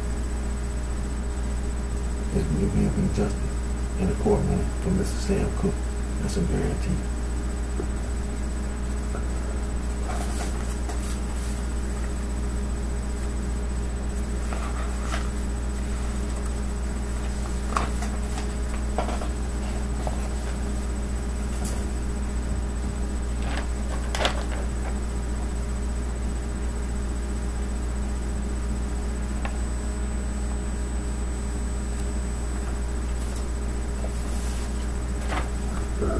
Now remember these words. Now these just for the free logo design website. You go to the anti-gang logo.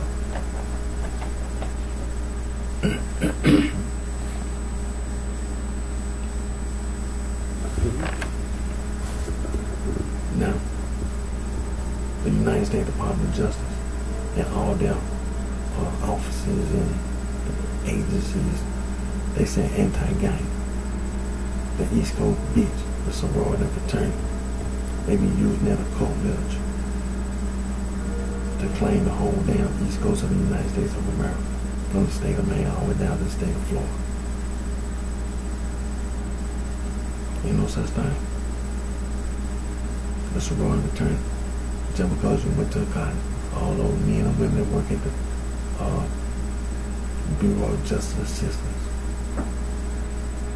the Bureau of Justice Program, all them other bureaus, the Office of Juvenile Justice Prevention, the United States government say anti-gang.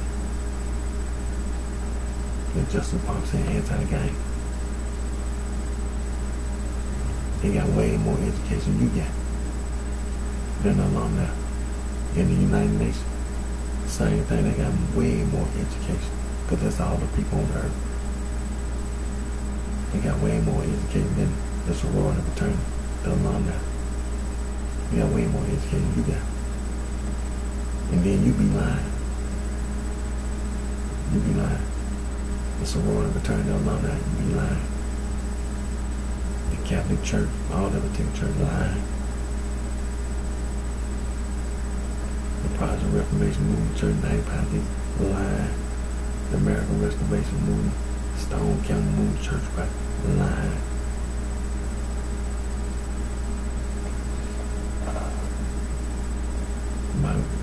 Just be lying.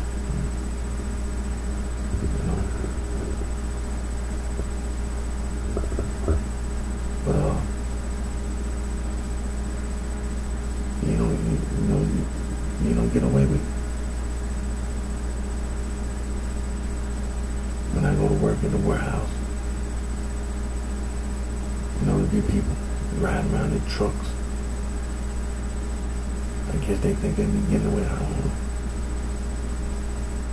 Be a lot of people from Sub-Saharan Africa. Oh, but you know, I guess they from Sub-Saharan. I guess they Niger Congo. I don't know. You know, could be some Afro-Asian. Could be some Nano-Saharan. I don't know. But I'm thinking they Niger Congo. No. But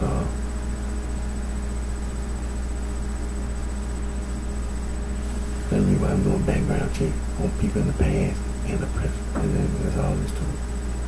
But I'm gonna get ready to end today's video. My name is Eric D. Jones, also known BrightShine. I live right in the city of Memphis, in County, State of Tennessee. Thank all my family, my support for the continued church support. And I always put God first. I always put God first. I always thank God for all the blessings and guidance that He provides us all with.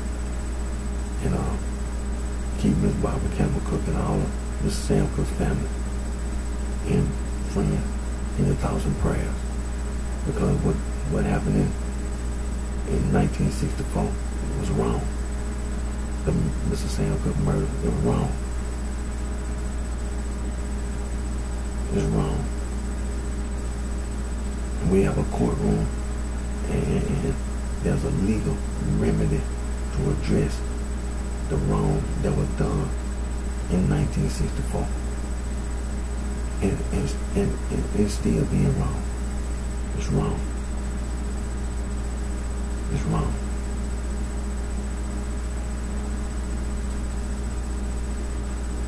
Take care of yourself. Each and one of your very best.